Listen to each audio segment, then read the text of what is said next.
the stream is preparing, and it's not quite yet live, but you'll have a little indicator. Hello, and welcome everybody who may or may not be watching now, or maybe watching later. And welcome to our continuing conversation about what it looks like to develop real partners at Creating the Future. And I am Hilda Gottlieb with Creating the Future. And if we want to go around and introduce yourself and tell something awesome that is going on in your life. And I'm going to start to the right of me with Rebecca Hurd. Hello, Rebecca, beaming in from McCall, Idaho, where we are in the throes of winter and about to get over another foot overnight of snow, which is awesome. Yet my awesome is we are building a significant addition on our house, and being in the construction business, you do that often in what's not optimal times to be building homes. So the awesome is that we're building this addition to have space in place for family and friends to be here. And it's pretty amazing and awesome to do this in snowstorms. So. Is it crazy? It's crazy, crazy. Laura Steffen, what's awesome with you? Hi, I am sitting here in Portland, Oregon, and my current awesome that my eyes fell on it while we were sitting here is this book. It's The Secret Life of Flies, which I heard the author speak on the radio, Erica McAllister. She was so funny. I had to get this book. And I'm kind of a squeamish person, so I'm surprised I like it. But the awesome thing is that I learned that if there were not a particular fly that pollinated the cacao plant, we would have no chocolate. So thank you, flies.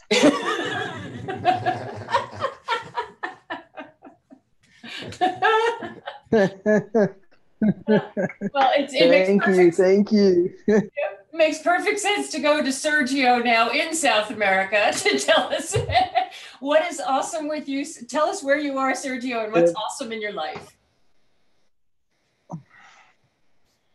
Well, I have to share with you, being right here, right now, with you on this call and sharing and exchanging with these wonderful people, with the team there, and everything you guys are doing, and the warm welcome, and just not easy. Life is, life. I mean, it's just the whole world is in huge turmoil and transformation. From Buenos Aires, I came down for 2 months, 14 years later. So basically, to set up an outsourcing firm, do technology, innovation, and change. Basically, implementing technology for 20 years, computers 30. I appreciate, I'm just having a great time here with Hildy and the team. Just wonderful group of people connecting and working on building quality, better dialogue, just sharing the imagination and the possibility of something different. Yay. Thank you. It's wonderful to have you here. And Shiva, what is awesome in your life, and tell us where you are and what's awesome in your life? San Francisco Bay Area, where it's cloudy and it's supposed to pour like crazy, and we cannot wait. So what's awesome? I had 6 days of relatives. As crazy and as exhausting as it is awesome to have the opportunity to strengthen relationships, to hear about their perspective, their experiences, and realize, mine is just as ordinary as anybody else. And to understand that even if you don't see somebody for 25 years, there is a chance of getting back together and getting right back into it and building that relationship and continuing forward. And that's been awesome. Oh, that's awesome. Yay. Yay. Yay, yay, yay. Anne Vermel, where are you and what's awesome in your life? Well, I'm in Fresno, California, where it rained yesterday and it's supposed to rain tomorrow. We look forward to that too in the desert, so it's really wonderful. What's awesome for me is that I'm 10 days away from launching the Readers Theater Project, and I did the values yesterday, and I'm just floating. It's such a catalytic thinking project and so fantastic. It's just amazing. So we will start with a story of Ursula Le Guin, the first two books of the new translation of the Odyssey, and The Night the Bed Fell by James Thurber. And so tell us about Reader's Theater. Well, it's exactly what it sounds like. There's no staging per se. We group, but we don't stage. It's focused really on the words, and it works with literature and oral interpretation. So it's, I think I explained this to somebody. There is a moment in the Odyssey where Penelope has been chastising all of the suitors, and then she goes to her quarters and it reads, Penelope wept. Now, you can read that 6 different ways, of course, and an awful lot of people tend to read it as though Penelope is grieving because Odysseus is not there. But if you say the word wept differently, you can express Penelope's absolute frustration with all of those men. And that is the thing that is so exciting to me about it, is that it's language, it's words, it's the depth and color and magic of just putting words on paper and then making them come to life. So that's Reader's Theater. Ooh, Wow. I want to come to Fresno. Wow. How awesome. How awesome. And Dimitri, where are you? Where could I possibly be? Now, I am in Tucson, Arizona as well. And it has been, actually, it rained last night. It rained this morning. It was absolutely beautiful this morning. Looking outside, there's this row of little glass bottles that are used as an edging.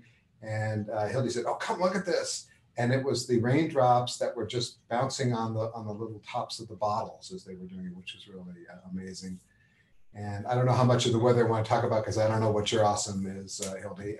So go. I'll find. I can always find an awesome. There's snow on the mountains, and but it's going to be 70 tomorrow. So the snow is like 5 minutes. You know, it's going to snow, and so it's just amazing to have desert weather, which desert. Rats know what that's like, which is it could be absolutely freezing and cold and raining, and then the next day it'll be 50 degrees warmer, and all that is gone. So it makes you appreciate it a lot in that it's very ephemeral. And I wish for you, Rebecca, that it was ephemeral right now for you, but it's not. Yeah, I'm pretty sure it's not going away right away. So my awesome is the weather and just being with you guys. Cool.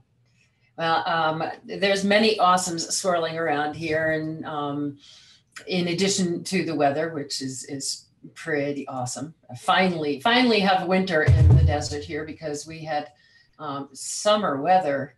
I know you guys in California had it too. It was summer for half of winter, so this is pretty delightful. But I guess one of my biggest awesomes is the work that we've been doing is all towards reconfiguring once again how we do online immersion in ways that asking the question, can we do a light version of immersion for people who don't have the time or the resources to dive in to the big, deep thing?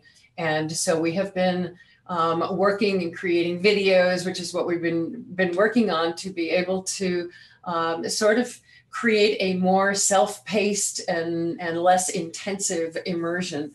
And there are 34 people taking that class right now.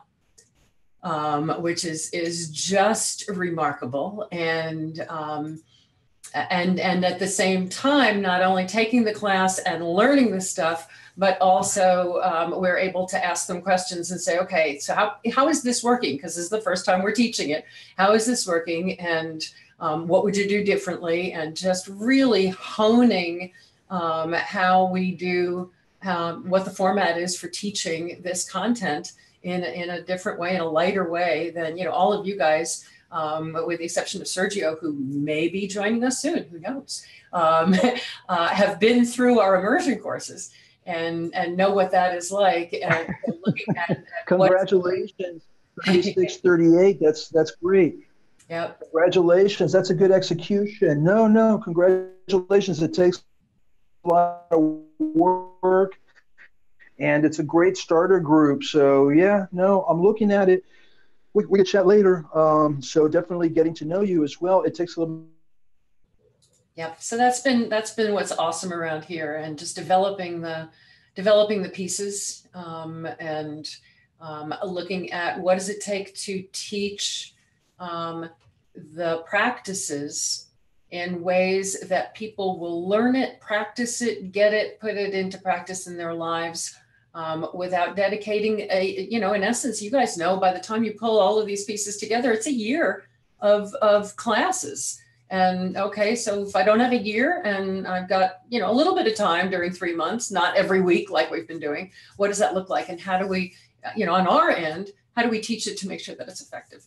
And it's just been a gift to have all of these people who are participating and helping, and everything from the classroom page isn't working. You do know this isn't working. It's like, oh, good. Somebody can tell us I'm not getting the emails. Okay, that's great. No, this is, so Laura, you'll be happy to know we are jotting down every single system we can come up with, systems and protocols. And your name is coming up probably every 10 minutes. That goes on the Laura list. That goes on the Laura list. So yeah, just grateful for all of you guys, grateful for the conversation, and grateful for everybody who has been helping us figure out how to teach this new class. So let us dive in to the next question in our quest to figure out what will it look like as we start sleuthing and meeting people and engaging people in the conversation of what we're doing. I just have to share, I also had had a fabulous conversation yesterday with a woman I met in Montreal almost 3 years ago at a conference. We just kept bumping up against each other and didn't have time to really get to know each other, but got that feeling that you get when you meet somebody and you go, there's something there. Yesterday was the first time we had the opportunity to actually talk. And she is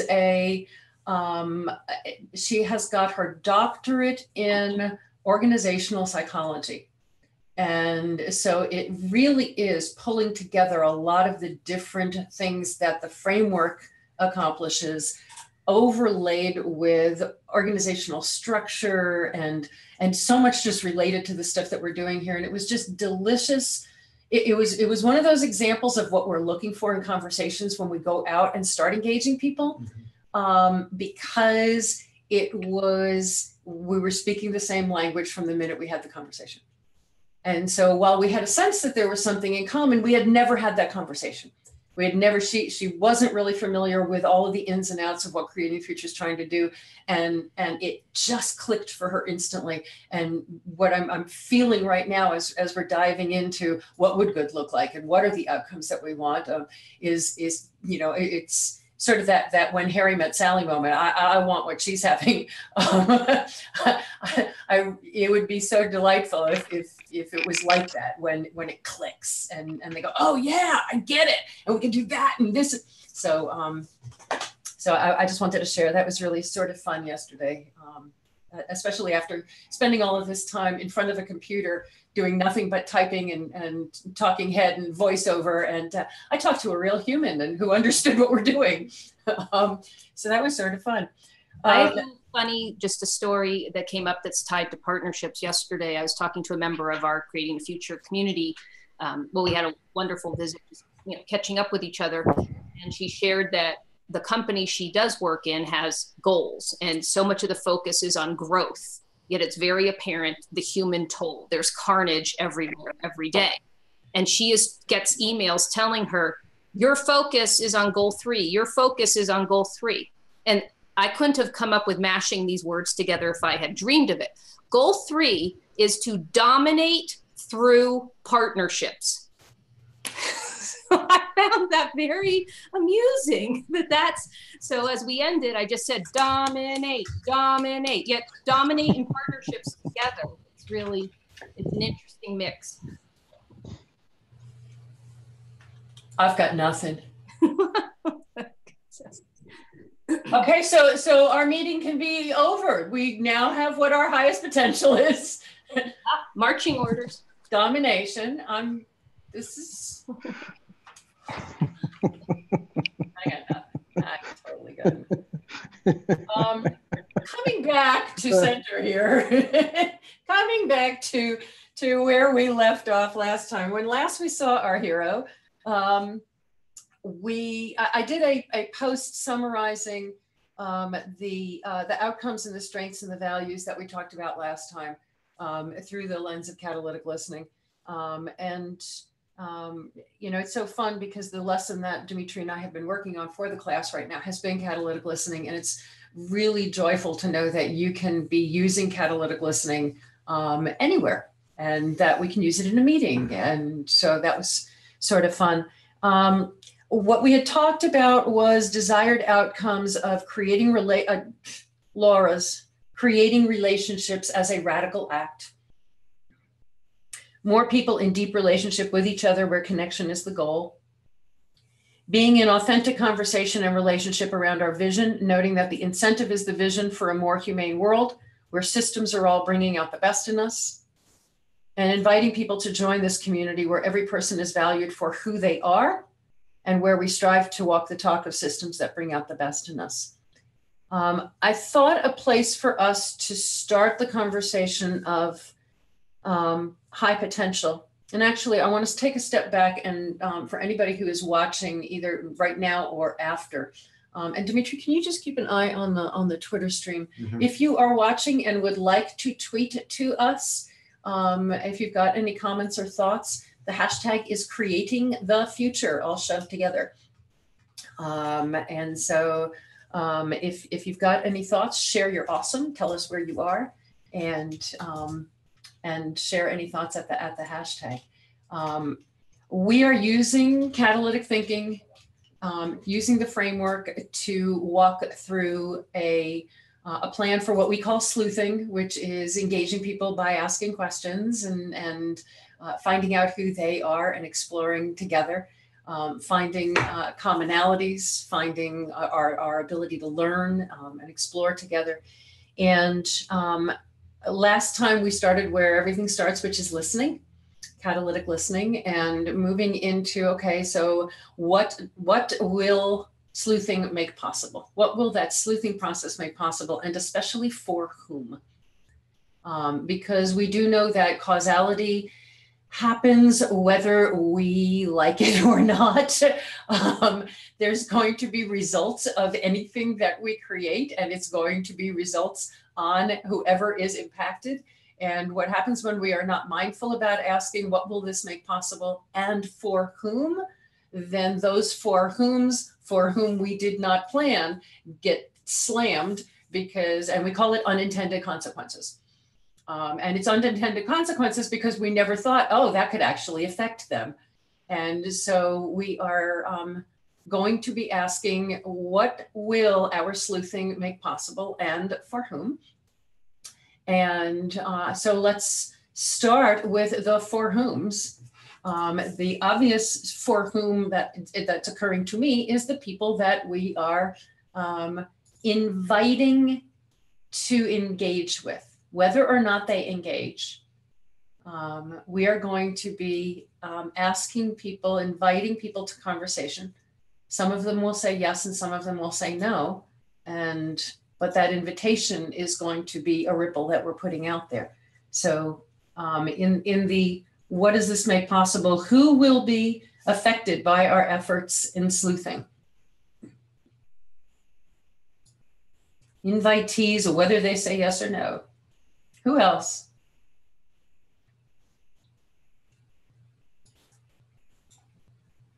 Basically, it's opening that door. I've been exploring a lot from the mindfulness space. The social code, the social construct is highly complex, and the level of communication and exchange needed, it's just, the agent is important in that you have an ability to store this much data. I really like Terence McKenna that talks about how culture is your operating system and language is your code, and the stories we tell are like the programs. And so as we upload, download, have a buffer overruns and all that sort of stuff, and life goes along. It's in that construct, listening and being able to connect and creating cadence, and taking an interest in the other person as a basis to understanding and knowing who they are. So it's to build a relationship of quality and value, where you're obviously it's the one, the others, and the together. What I'm hearing you talking about stories, Sergio, is that one of the for whoms that would be affected by our sleuthing effort is someone not only who is in the story, who we are connecting with, but the people who may be reading and or hearing the story afterwards. And so as we've been talking about documenting our stories, the people who are reading after are going to also be our for whoms. Who else is going to be impacted by this sleuthing effort? I would say we are. We are. I'll just say us. Us. And who are the us? Who are the us? And tell me more about what you're thinking. Well, I'm thinking anybody who's actually involved in the mechanics of it, and the whole creating the future universe. Because the reality of it is, anytime you make a new relationship, and even if that relationship is just as part of wanting to know whether there is an interest or not, right? Anytime you open those doors, you cannot help but to be affected by what people say. And like anything else, some of it would be great and some of it is going to be not so great. So what we just have to be cognizant of the fact that opening doors will open us to all kinds of input, and that input is going to change us. Opening doors will open us.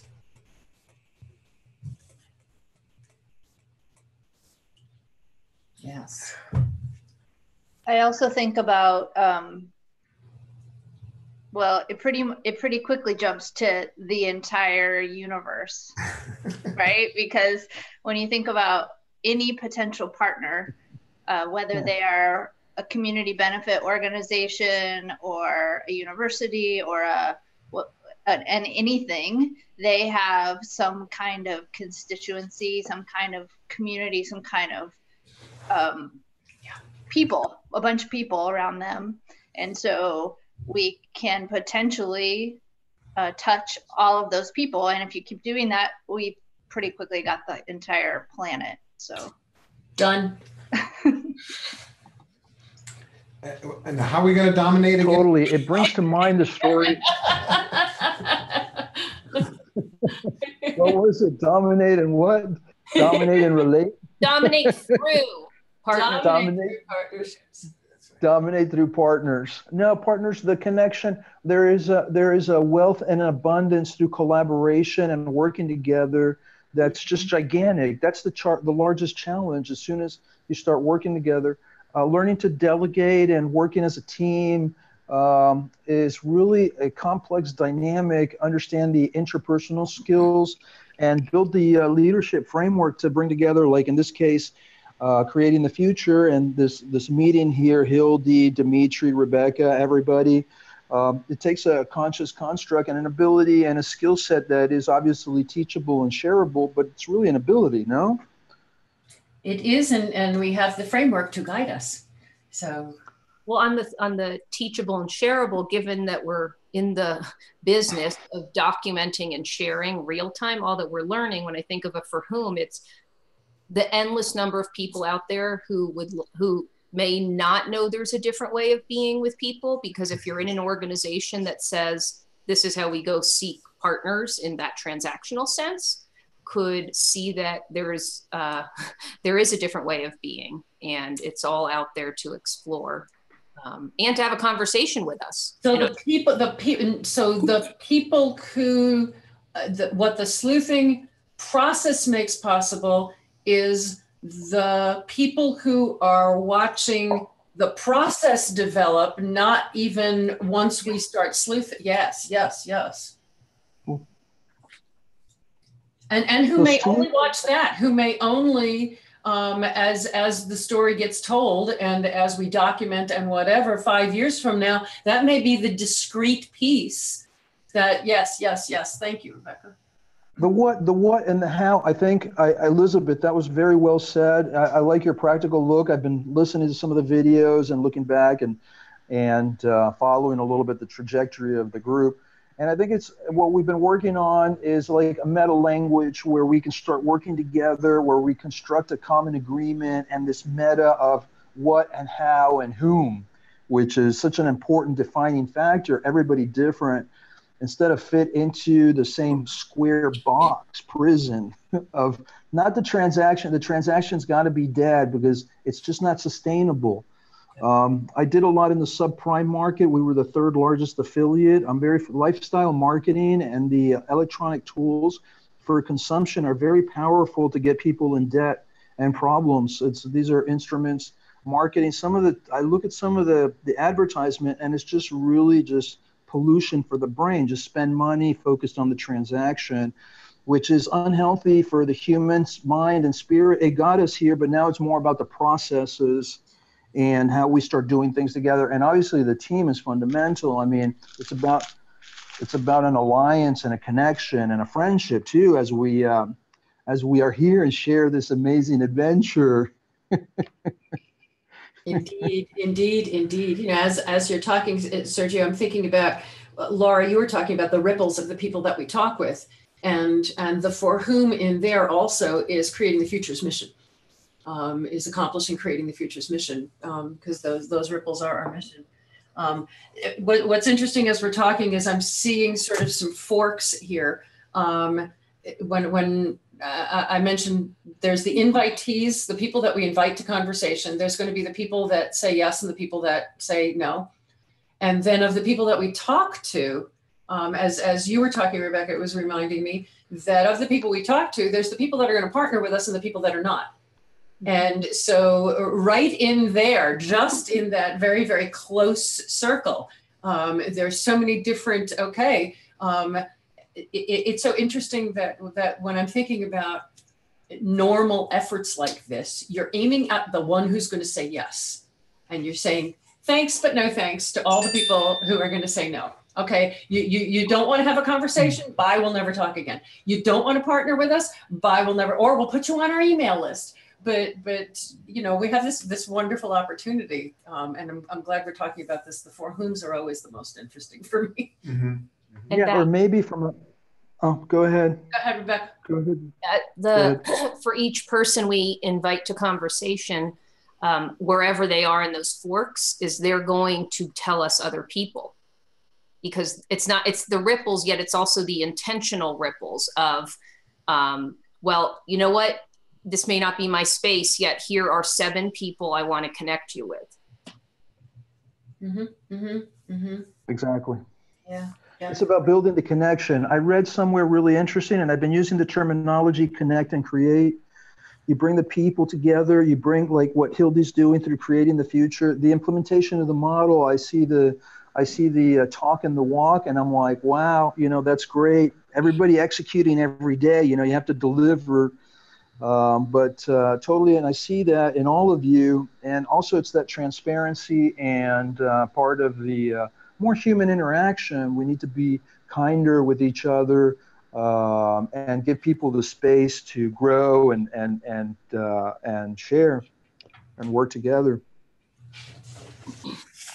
So what I've got is a list of for whoms in the forks of forks. We've got the people we invite to the conversation who say yes, who say no. The people who say yes, forking into those who may want to become partners, those who don't. There's the people who read the stories of both this process that leads to sleuthing and the stories of what we learn in the sleuthing process. There is all of us who are doing the sleuthing and walking this road to create the process. And Shiva, I love opening doors will open us. The ripples of the people that we talk with, and from there creating the future's mission as sort of a for whom. And I think that's it. Any others that are coming to you guys' mind? Just a short, Yes. I'm sorry, just a quick detail. I'm thinking there's also going to be a group of people who are going to come to us on their own without us inviting them. You know, there's going to be a group that are going to hear through somebody, and we won't go knocking on their door, but they might come knocking on ours because they're curious. Yes. And so that's going to be another group. Yep. I wanted to add, it's wonderful feedback. Also, the message is the attractor. So basically, when I did a quick analysis, I haven't had much time, and it's more about learning and education and the process. It's not about a quick learn fast, so basically, and the process that I've been looking at, help together, participate, and all that, which I think is maybe going to be a little bit slow at the beginning because it's going to make a smaller group, a smaller sample. It's more complex, but it's good in the sense that it would weed out or create or bring a certain segment that then we can change and transform. Because if you change the color and the back we can connect with all the different groups. So that wave that we're producing, all the elements are definitely there, and everything's really aligned. It's the quality of work that you're executing, and these online chats and all that is just excellent. See the process function, see you execute it at really a high level of performance. It's a competitive environment. We need to be, from a human standpoint, we need to be highly active and competitive, be able to execute properly in this complex environment. And these models help out. The interesting thing about it being a competitive environment is that that's not where we play. We don't look at competition. We look at anybody who is doing work we're doing. We want to know them and work with them.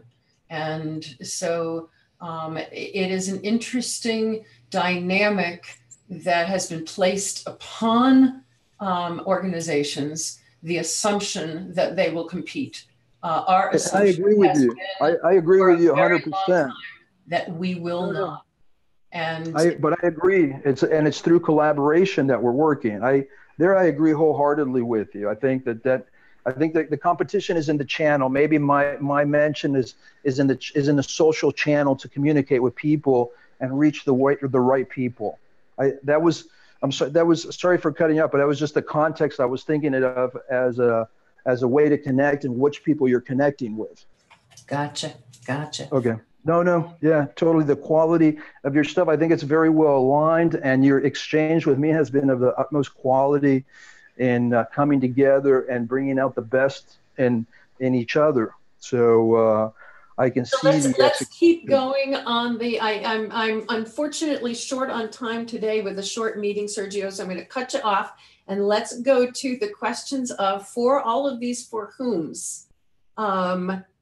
What will our sleuthing make possible? What will this process of engagement make possible? Pick one. The people that we invite, the people who we have the conversations with, us, I don't care where you go, whichever one excites you, pick one and let's go with it. How about let's start at the people whom we invite, who decide that they want to have a conversation with us. So whether that is, let's do this even differently. Not only the people, because Shiva, I love your point. Anybody with whom we wind up having a conversation, a first conversation, whether they come from on their own or whether we have invited them. The people with whom we are going to have even just a first conversation. What does that make possible for them? I think it will make possible for them to be heard and to be excited to be seen and heard in maybe a different way than they ever have been before. Talk more about different way. So it's not going to be a kind of a standard networking meeting, like, oh, let's get together for coffee, and then you get together and they're like, okay, what's your title? and what do you do, and what do you need? And this is me, and this is my title, and this is what I need. So how can you help me? Like, that's kind of their standard, and that's a frequent standard understanding. And I imagine that having a conversation with us, with anyone using the Creating the Framework or Catalytic Thinking framework, it will be a breath of fresh air, frankly. They'll be excited to at least hear about it, even if it's not something that's on their wavelength. So no matter what the outcome is, whatever the action, if there is an action item after that, that they're appreciative and excited about the time that they spent, that they said yes to. I'm thinking about the creating relationships as a radical act. I mean, it really is. It's just so much of what you're saying, Laura. And the thought that's occurring to me is, we're having a conversation because we want a conversation, not because we want a thing from them. And what you're really talking about in that networking thing is, I clearly want something from you, which is why we're having the networking. I'm assuming you want something from me, and let's just put that out on the table, and that's what we'll talk about. Yeah, beautiful. I'm I hearing think it's that notion of coming to people and saying, I want you to be engaged with me in this process of creation. You know, What does that make possible for them? Well, if somebody came to me and said, I want you to be here to help create something together, I mean, my first thought would be, wow, they're asking me? You know, it's that notion of, I mean, you feel, immediately you feel like you matter. There's value to you. There's value to who you are, what you know, what you do, what you're capable of, right? So just in going to somebody and asking that question, you're bringing that sense of, I see you, you matter, I value you. Laura saying, you heard. Right. And then I think the next part of it is to actually say, come create with me, is a different thing than saying, come partner with me in this vision that I have and I want to go forward with. one is zero sum, and the other is unlimited potential. Well, one is partner in my vision, Mm-hmm.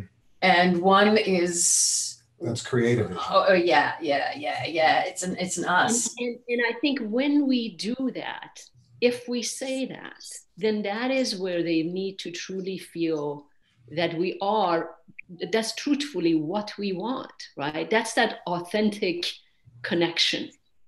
I'm not coming here because I want you to back me up, right? In what I have been wanting to do for all these years.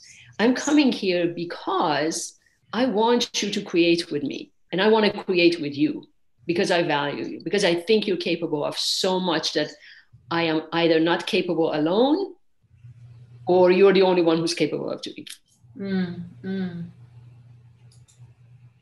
Yeah, and it's not asking for help. I mean, I loved your emphasis on those words. It's not, will you help me? It's, let's build something together. There's a let's versus a yeah. And so often it happens in both ways. So often people are coming with hat in hand saying, will you help me? Right. Or somebody is coming to them saying, I can help you, the savior sort of thing. And I thank you, Shiva. This is beautiful. Anne, what were you thinking? Well, I was thinking very much along similar lines, but one of the things that that is a little bit of an addition is the fact that what this makes possible for them is the realization that they are not alone, and that there are other people who have been thinking along similar lines. And so what may happen is they start sparking. Mm-hmm. And Yeah, I was thinking it's very similar to when people participate in our immersion learning, the joy in finding your peeps. This is the same joy in finding your peeps, and also to be honored with, I'm genuinely curious about you, that I've maybe, I want to learn from and with you, is truly honoring the person we're asking to get to know each other. Yes.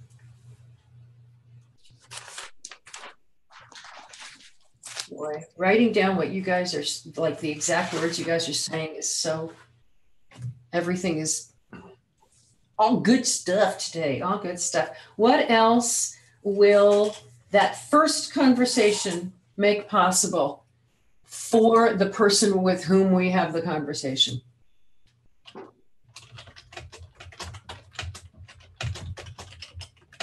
I think about it, maybe this is sort of the same thing we've already said, but the opportunity to say no, to like, so, and when I think about that, I think of a conversation with one of us, and I say us, the broad picture of us, will support someone in articulating what they believe in and what they want and what's important to them. And thereby they may decide that we're not going on a second date.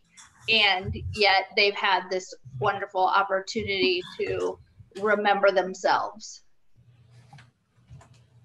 I would add to that, the ability to say no is wonderful, but so is the ability to think about it later and change your mind. And so there is something in that possibility as well.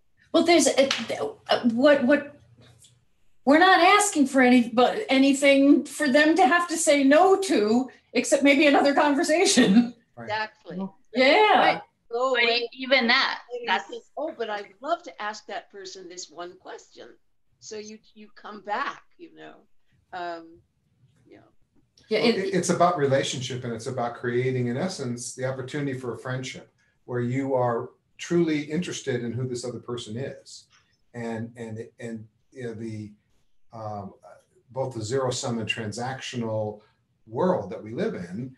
That's not what your expectation is. So there is a kind of a, and you talked about it, Laura, with the networking meeting. There's an expectation that it is transactional.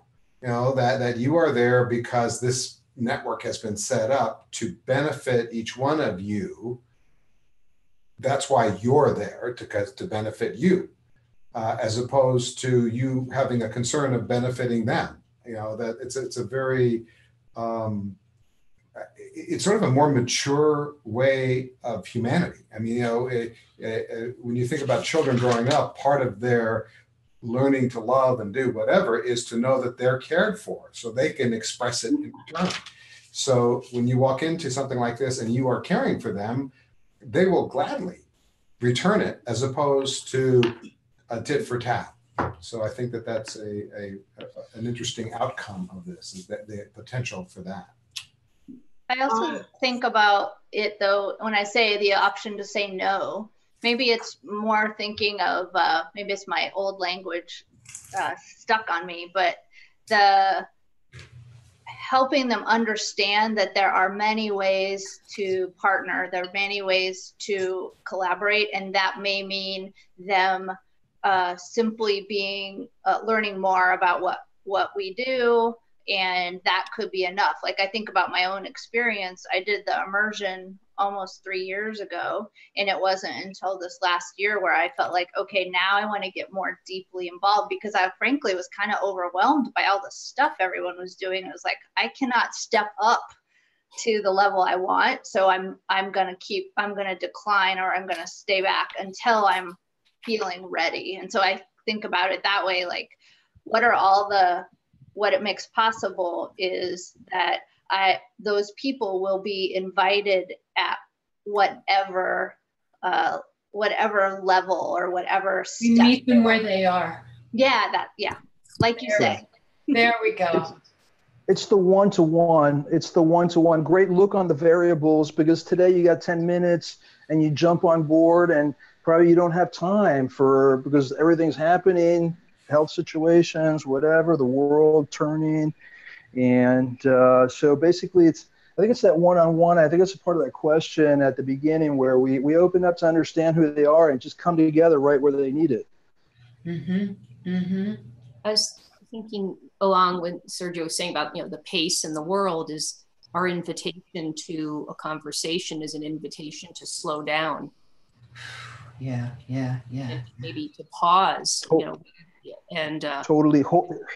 I'm sorry, I just got Hildy. We went a little bit through that right now, where I was coming in at high speeds and hey, let's do this and let's do that. And Hildy really helped me because there's that. Oh yeah, totally. That really. I was hearing you laughing, and that's what I miss a lot in the traditional work environments where everybody's battling all the time. and the reason I'm laughing, and Rebecca knows exactly why I'm laughing, is we have a rule around here that if there's no laughing, then something's really wrong and we need to fix it. This past summer, I was watching the dynamics. I was watching the rule set as you were fixing the technology issues. This is a little bit the wild, wild west. So I'm seeing you articulate as a team. And then when everybody saw that it was sort of resolved, there was like a moment of just friendship and laughter. Everybody here is doing what we're so lucky to be doing what we want to do. Yep. We're blessed and sharing this conversation. I listened to all of you talk, Dimitri, Rebecca, and I'm getting with all the names. It takes me a little bit. And as we, schedule into very busy because, hey, this is some really quality time here and some quality people. The format is just wonderful. And just what that speaks to, though, in terms of the people that we have conversations with, is them feeling that. Yes, the absolutely the slowing down. If nothing else, how many, and this gets to what you were saying earlier, Laura, how many of the conversations that we have during the workday do we go home and say, I had the best time? and there is not a meeting we have at Creating the Future that we don't say, Dimitri and I, at the end of the day, we share what was awesome. And sometimes that was, we had 3 of the most awesome meetings today. Who the hell says that stuff?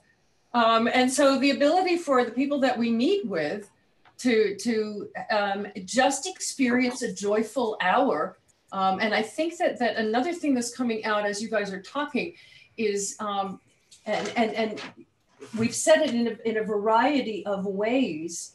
And you were talking about, they start sparking, they're not alone. I think there's a piece there because we're so intentional about language. What I frequently encounter when I talk to people is them saying that you just put words to the thing that I've been thinking. And them being able to start articulating on their own stuff that has been stuck in their heads and they don't have words for. But there's a thing about, the articulation part. Ms. Words, Ms. Read the theater of reading.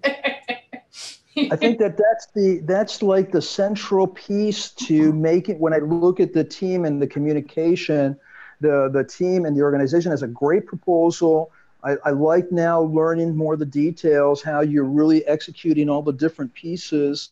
And so altogether, a high level of reflexivity, a healthy work environment where I can see talent expresses itself.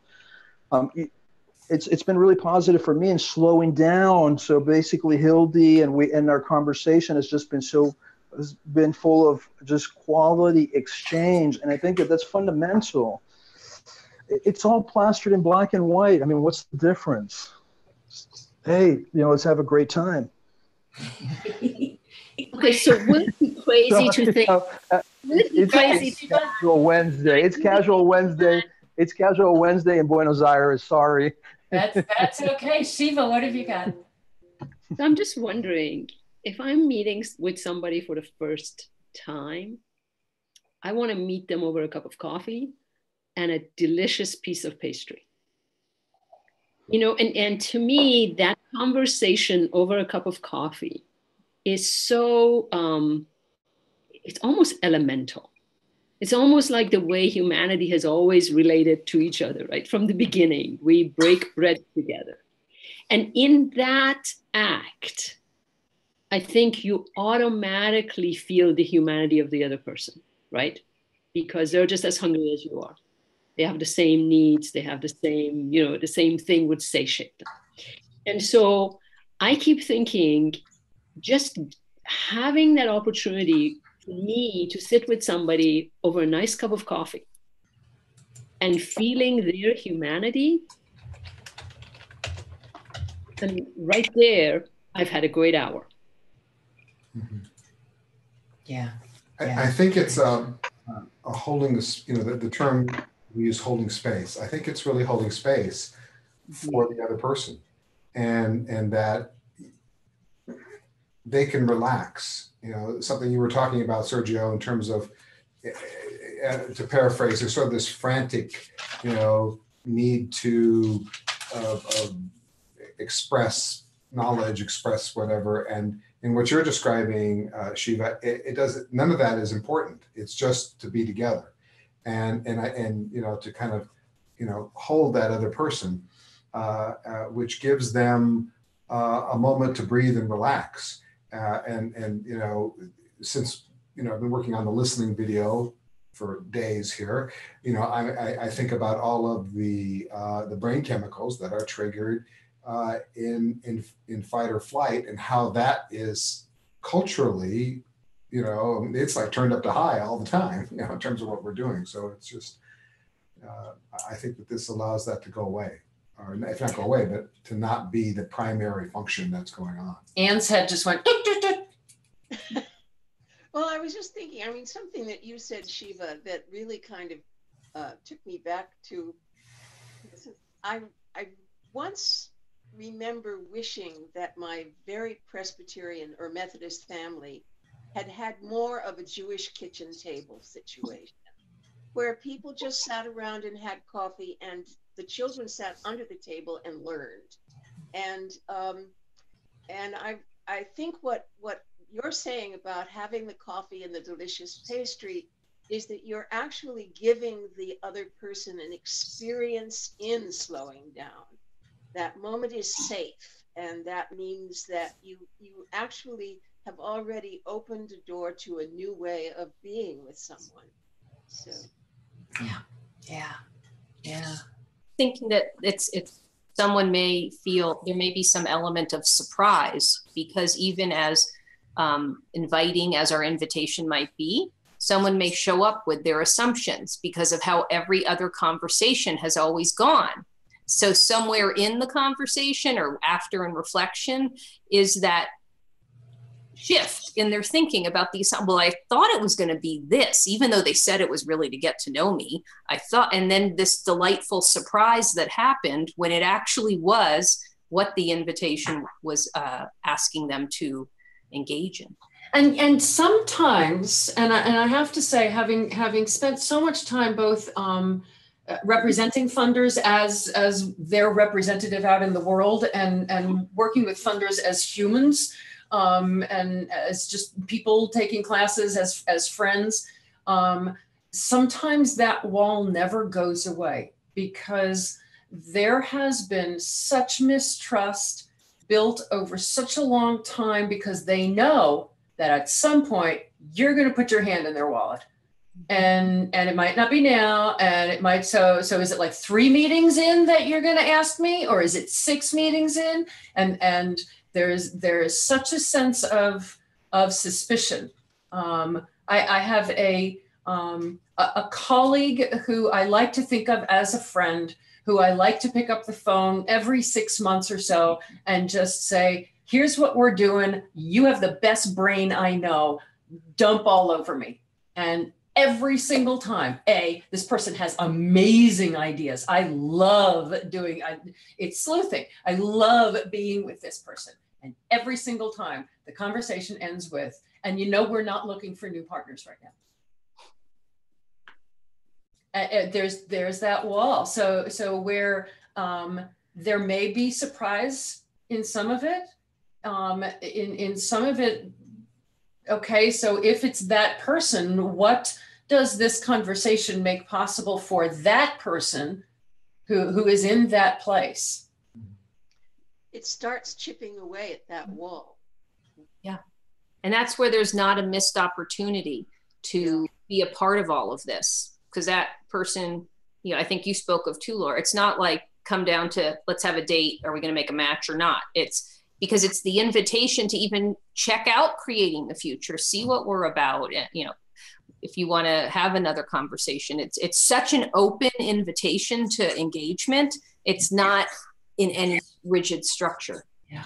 I think the other thing that component that's added here is the openness of the information. Ooh.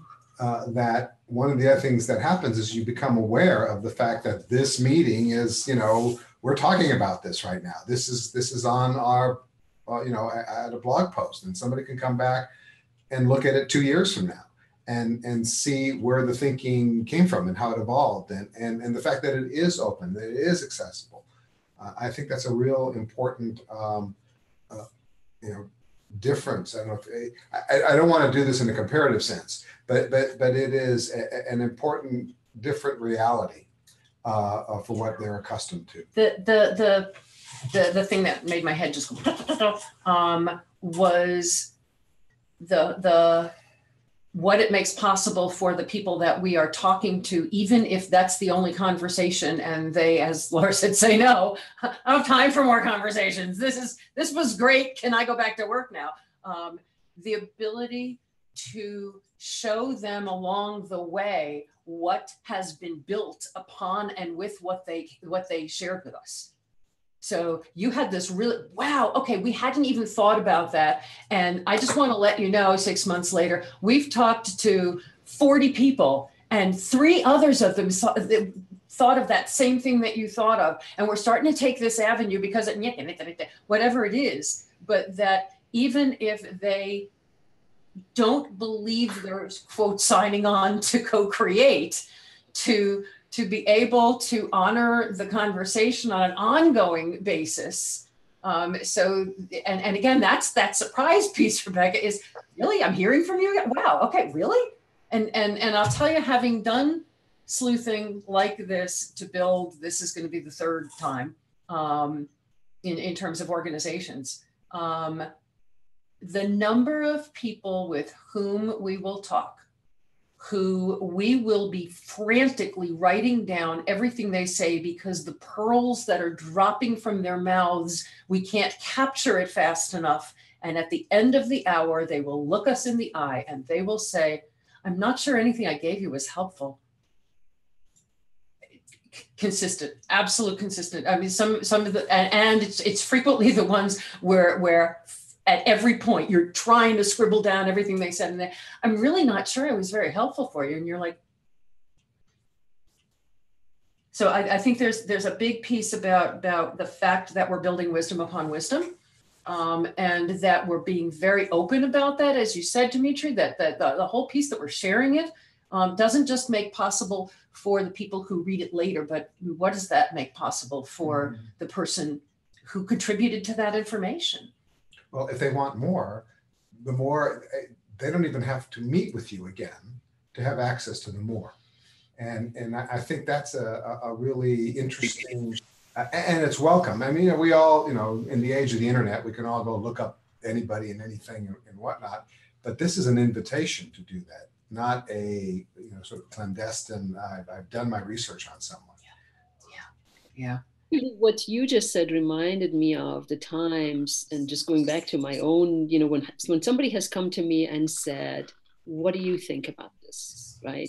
I want to run this idea by you. I want to get your input and all of that. And what that makes me feel is, wow, somebody thinks that highly of me. Right. Somebody needs me, right? And I think maybe this comes with age, maybe it just comes with my age and my gray hair, I don't know. But there's that notion, as you grow older, you really want to have the opportunity to share your experiences and share your wisdom. right? And that's why so many of us become mentors and become coaches and become advisors and all of that, because for a lot of people, this is the way they make a living. But also it gives you that sense of, what I have to bring to the table is valuable.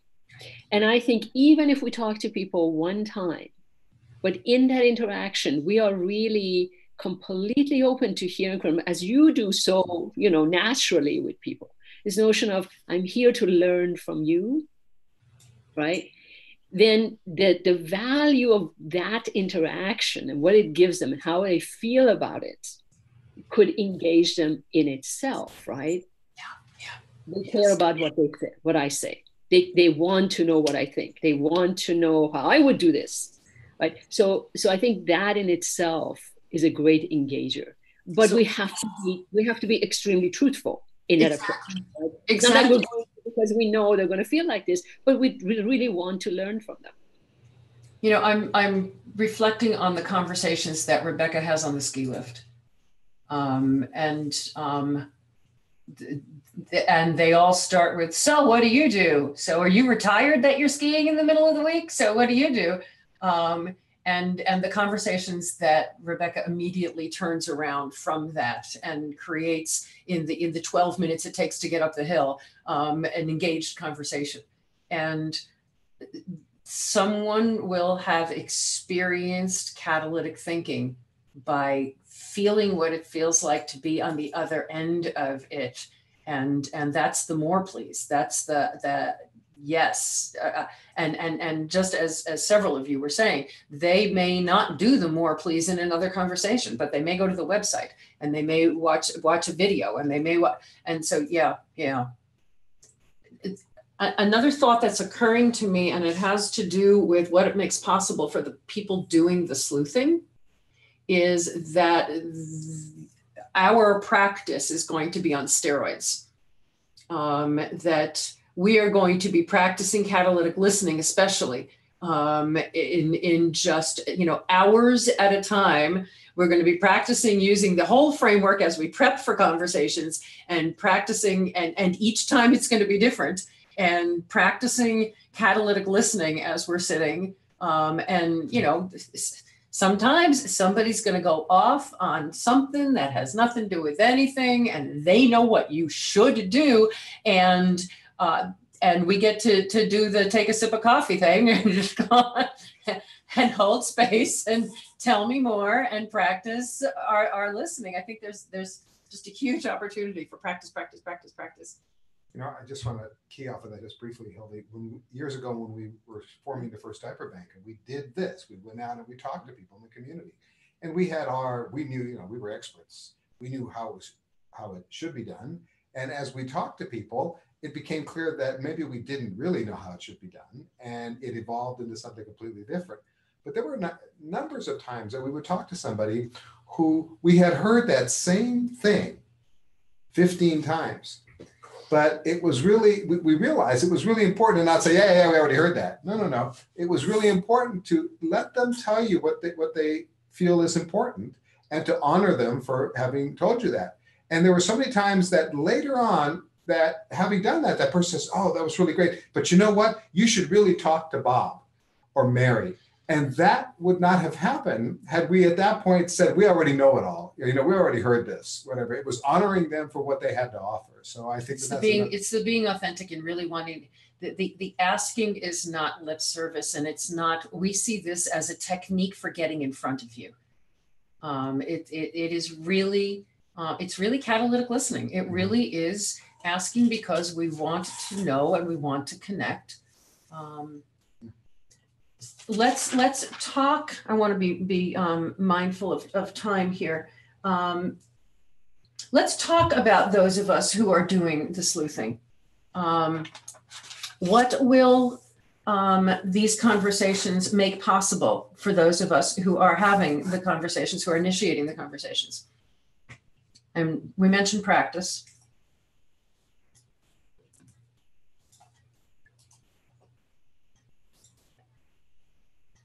I would say a ton of personal growth.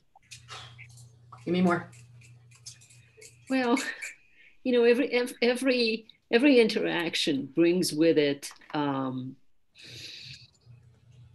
new ideas, new ways of looking at things, perspectives that you didn't have, you had never heard of before. Getting to know other people and what life is like for them, whether they just tell you about their work situation or whatever they choose to share. And every one of those helps you grow and become and evolve. You can't help but to do that. You can't close yourself. If you're not going to listen to people, you might as well not ask any questions. Yeah, yeah. I'll give you an example of that. You just earlier today, Shiva, said something about come create with me. And I put a big circle around that because I'm launching a whole creative project. And that's exactly what I need to say. Oh, I love it. Yeah. I love it. That's awesome. And I'm really joyous. I love it. I love it. You know, I'll share with you guys where the roots of the, we always use the diaper bank model when we're talking about collective enoughness because it's so easy to wrap your arms around, where it is the model of building an organization entirely on shared resources. And the diagrams of it and everything are in the Pollyanna Principles. They're out in the world quite a lot. I don't even know if the Diaper Bank's website still has it because they're not like that anymore. But where that came from was our sleuthing.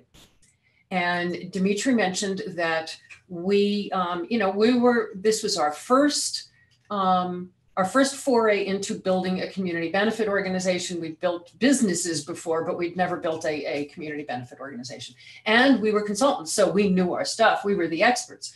And so we had on our desk the paperwork to file for our tax exemption because we knew exactly what we were going to do, but we also knew with our consulting hat what we would tell a client to do, which is go out and talk to everybody.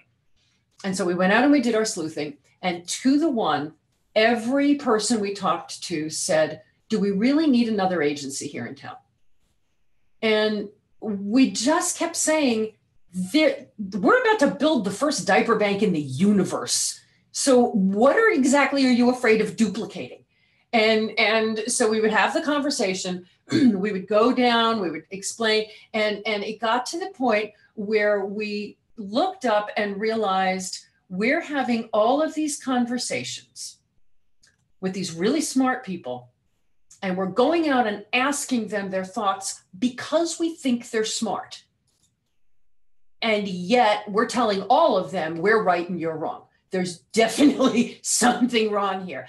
And so at some point, I locked myself in the conference room with about as much whiteboard as we've got back here, maybe more. And I started to ask the questions, what's really at the heart? What are they really talking about? And if it weren't for those conversations, that model never would have been invented. And so when you talk about it, that's the first thing I flashed on Shiva. It changed the way my brain works. Those conversations changed the way my brain works.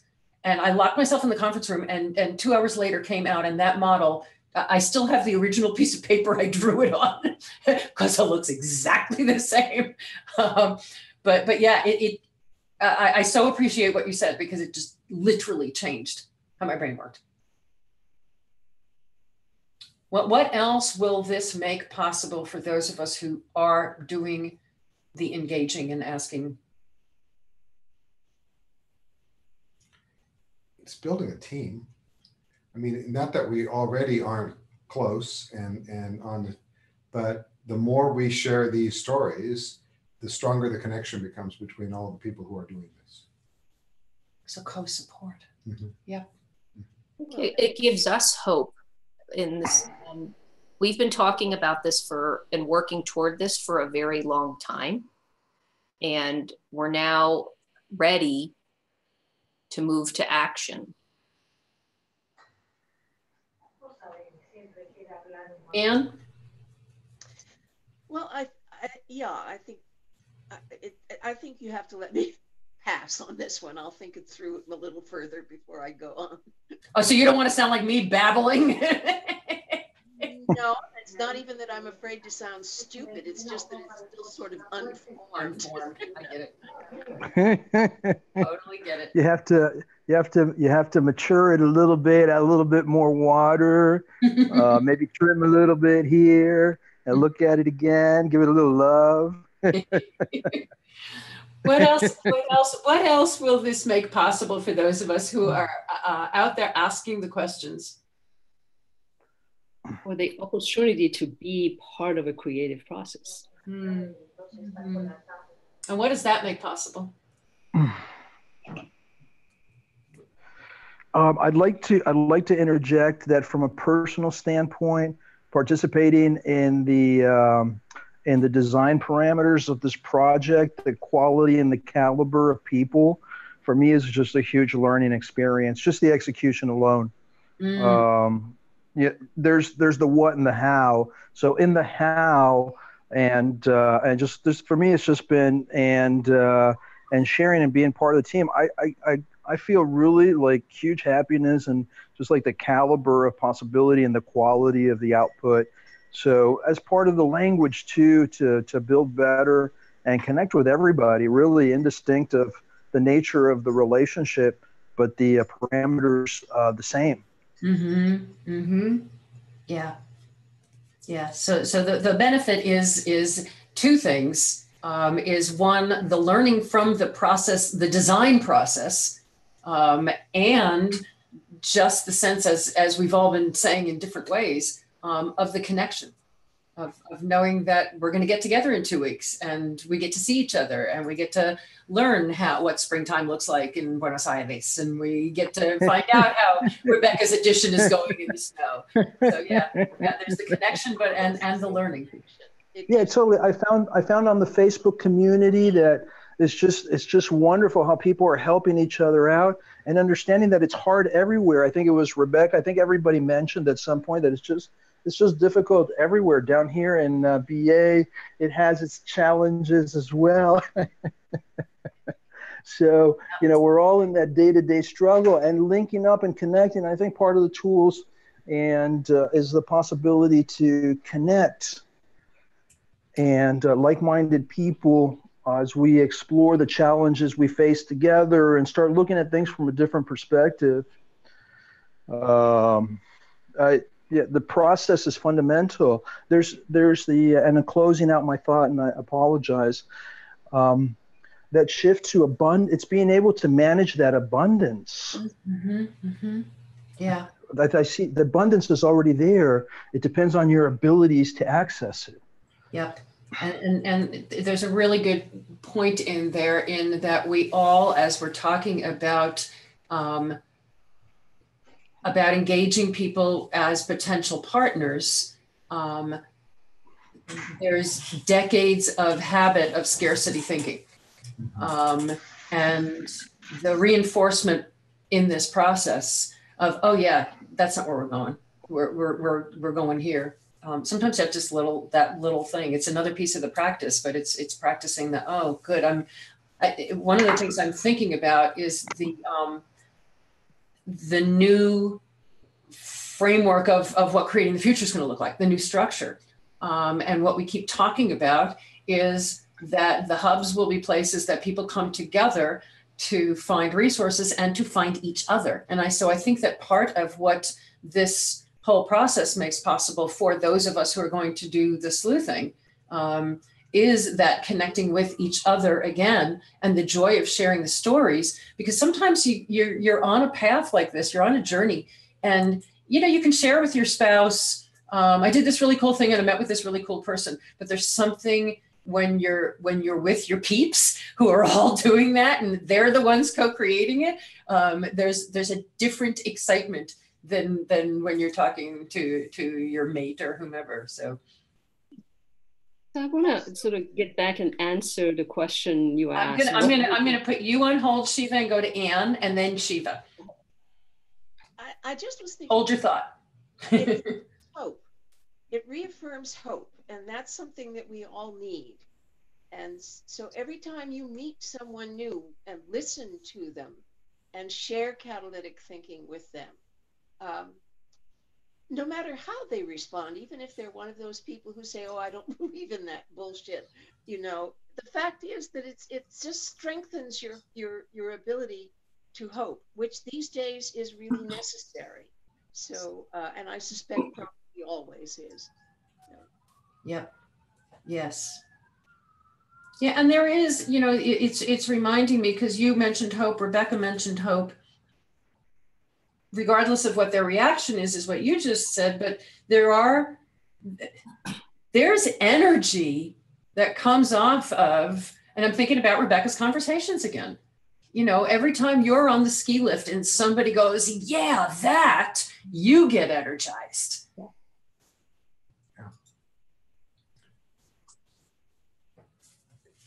Are you going to have Toshiba next? Yes, thank you. Thank you. I was just thinking about what it means to be a creator. Ooh, keep talking. Well, when you think about it, the majority of us, we're all creating, we just don't know it, right? But then all of a sudden, now you become aware, I am creating, right? This is my baby, whatever it is. I'm sure you and Dimitri and Rebecca feel this all the time, because you are, cognizantly involved in this process of creating this new organization and all of that. But for the rest of us, here I am and I am creating, right? The energy, the passion that comes out. I have never known any of my friends who are artistic, they're writers or they're painters or ceramicists, or that don't get charged by that process of creation. So we are, as people who are engaged in this process, I think we have to continue to remember that we are also creating, that every moment we spend with anybody else, like this we are here now, every moment is a moment of creation. And just continuously keep that in front of our mind, because that in itself can be a huge driving factor. Wow. Yes.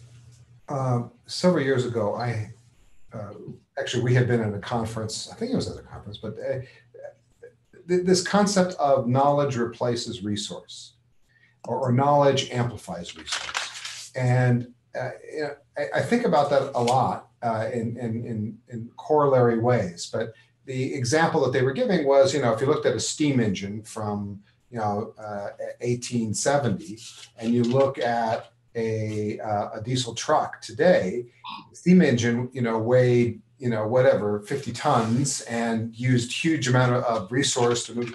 And the diesel truck weighs a tenth of that, carries as much or more cargo, and is better in so many ways. Well, the only difference between it was information, was knowledge. Change in knowledge is what did it. So I think about applying that to what we're doing here. Is we're giving people knowledge that allows them to transform their resources, their internal resources, into something that is more efficient, more powerful, more whatever. And you were using the art metaphor, Shiva, that or the creation metaphor. Well, that to me, there's a connection between all of these. That allows us to be something more than what we are without it. So it's always sort of like running in the back of my mind. Okay, what are we creating here, and how does that benefit? And I think it's because it's the we in creating. It's the same as when we're in our immersion programs or in hosting communities of practice. It's we are together aiming to accomplish something together. Yet we may be out on our personal life stories and in this group, this cohort, whoever is a part of this is out having a conversation with someone. Well, you have been fully supported in all the conditions for your success to go forth and have that conversation. No different than when people first come into immersion learning, all of the support you get to go out and try something new, because we're all about to go out and try something new, to have a different type of conversation with people. And we'll create those conditions for success. And we can't wait till you come back to the nice little nest because we want to continue to share the stories with each other, and then have this amazing system on the back end, Laura, that's the capturing of the stories and everything we need for conditions for success for those who come after us as well. So you're getting nurtured and nourished here, and then we're going out and we're all going to be continually trying something new, and that's really exciting. I want to add to that. And I know that you guys will sense what I'm feeling in this. There is power in my being part of this process. And here's why.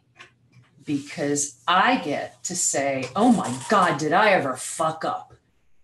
And I can't tell you the number of times each of our fellows have said, God, if you mess up, then it's okay for me to mess up.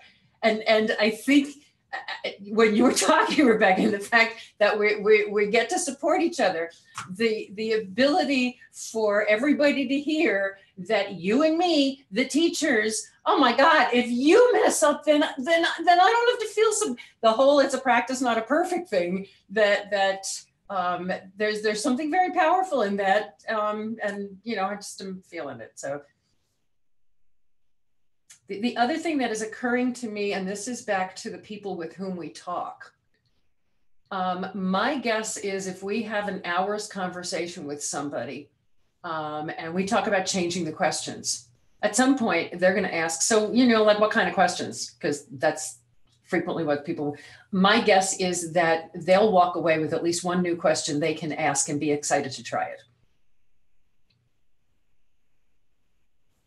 So Hildy, is that an example? Because one of the last things on the list of for whoms that you mentioned was the mission of creating the future, and that's something as a for whom I have frequently been confused about when I've seen it in writing. But as I hear everyone talking, I hear you. Like those are all things that will forward the mission. So is that what you mean by the mission being a for whom?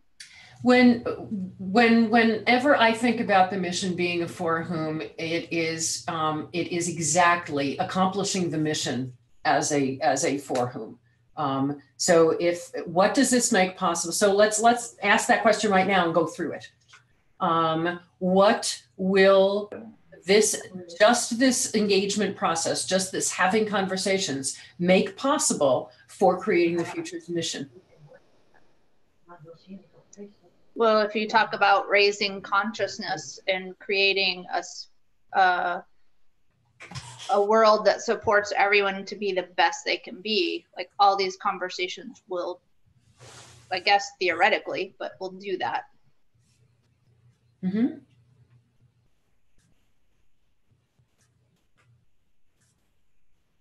And you had mentioned the ripples, Laura, when we first were talking about the for whoms. You were mentioning the ripples of people that they talk to.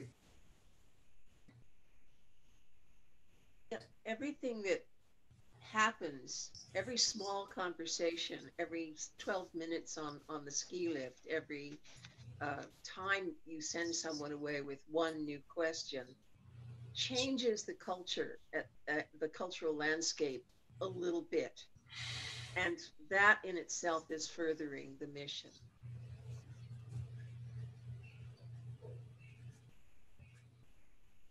Yep.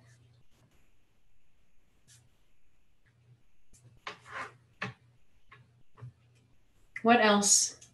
What else will this make possible for the mission? Going back a little bit, I really, really liked what you said about that question that people leave with. I mean, that's just such a strong, powerful proposal.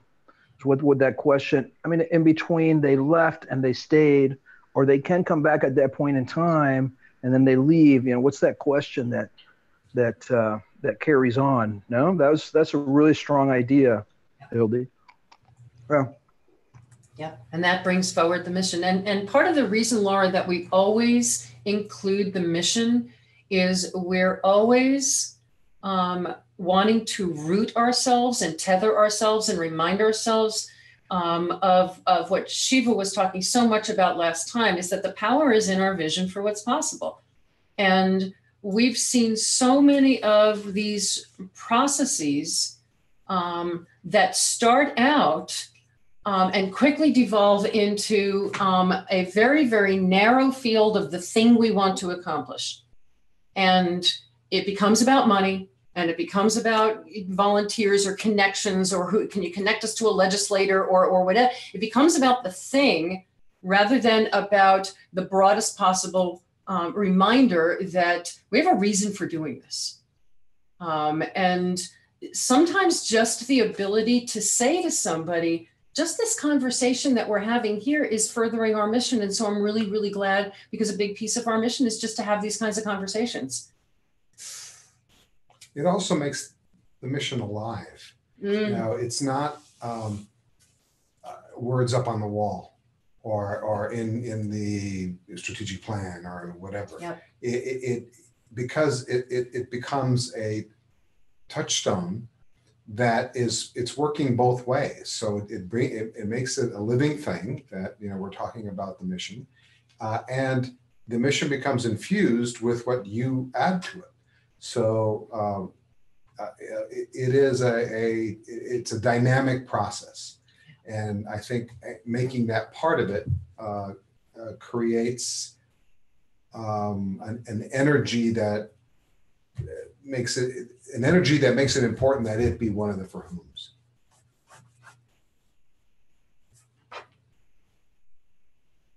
I have to sort of think of this again as a personal level and what I'm sensing and what I'm feeling. And I'll give you just a little bit of background. You know, when I've been on boards of organizations, I find that it takes me about 2 years of, you know, once a month meetings and, you know, other meetings, conversations here and there, before I can truly live the mission of that organization. And by living the mission, it means that I'm breathing it, I'm eating it, I'm going out, I'm talking to anybody and everybody about it. And I'm talking from a position of, you know, complete trust and comfort, and, you know, this is who I am, so I can talk about it, right?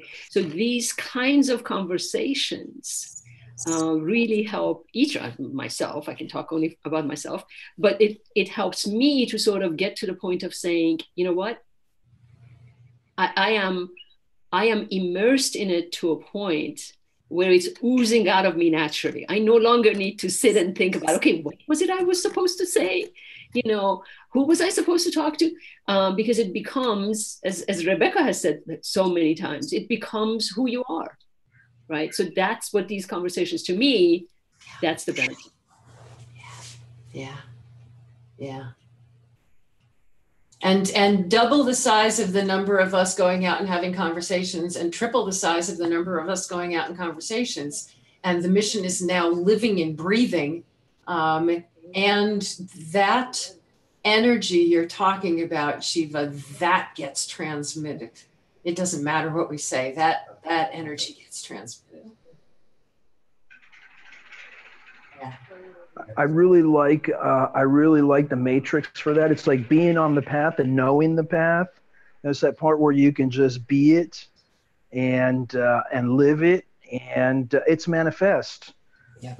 I really like Shiva's standpoint on the definition, and I was thinking what Anne was saying about how she had read about it or I've seen a video 2 years ago and realized she needed to get ready for this level of game, which is perceptible in your connect and is appreciated, because it's also about understanding the value and putting the best of oneself and rising to the occasion.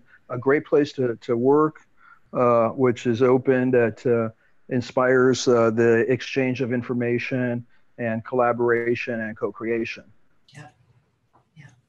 That leads to the in my mind, sort of kind of the last for whom. We've talked about the people with whom we have conversations. We didn't talk about the people with whom we don't have conversations, so I need to add that. And any of us who are doing the sleuthing, the ripples of the people with whom we talk. and the people who read the stories afterwards. What will our conversations make possible? What will this whole process make possible for the people who read the stories of that afterwards? I think more hope that they don't have to completely reinvent the wheel. Like, I just imagine some random person searching the interwebs late one night looking for hope and information, and then finding us and being like, oh, thank God there's someone out there I could at least ask a question to. So I can relate to that. I can relate to that. I can relate to that totally and completely. Well said. Well said. Hear, hear. Hear, hear. So Laura, what you're saying is that for the website, every page needs to have the tags that Google reads of hope, so that when people are searching for hope, they find us. Oh, no, totally. I think, yeah. Go ahead. Sorry.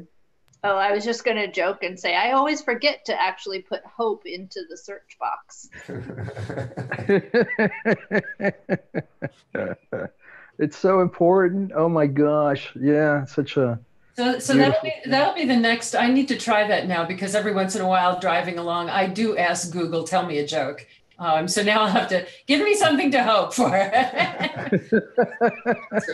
That'll be interesting to see what Google thinks I can go for. What else will reading our stories afterwards make possible for folks? Who might those people be who will read those stories afterwards? Well, I'd like to share with you a thought. I'm always maximizing the returns and minimizing the effort and simplifying the process. And I think when somebody looks at it later on down the road, it's just a colloquial exchange of where the world was at and where we were at and what we were doing underneath the umbrella of creating the future and Hildy's stewardship, and set up a framework to work together, build together, create quality communication and exchange. I mean, there's just such a storm out there. I'm just, again, I circle back to listening to you guys laugh. I mean, in the middle of the challenging, resolve all the technical issues with Zoom, we're still wild west with all this technology. But see you just resolve in a positive light, and it's just the quality exchange, and start building better together, better relationships. Mm-hmm. Mm-hmm. I think there's also the very simplistic, I want to do an engagement campaign. How do I do that? So at the very, very how-to end of the spectrum, to be able to see a case study from start to finish. I'm thinking that for some sort of engagement, I've been thinking about executing some sort of practical project and executing a communication strategy around it, where we can show what is happening, sort of like a live white paper, and we can innovate in the communication strategy, and we can control, that would generate content for us, because really part of the social media is resolving the humongous cost of development of the content. So if we have a cohesive narrative base that simplifies with an editorial guideline, and then we can have free, paid, and earned, and we can orchestrate, because really the returns are going to be in proper orchestration, but we would have the tools to execute. We could pay here, we could do some Twitter, we could do some LinkedIn. I think we would do really, really good on LinkedIn.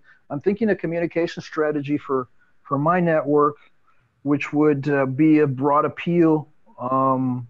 So I'll probably have something like for next week or something like that, for, just something like laser focus. Well, and what it comes down to is the people who are reading those stories see what's possible.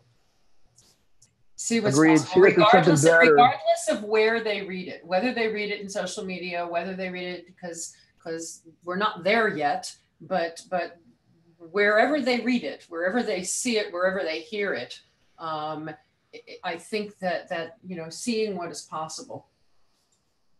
Yeah, I came across a communication matrix.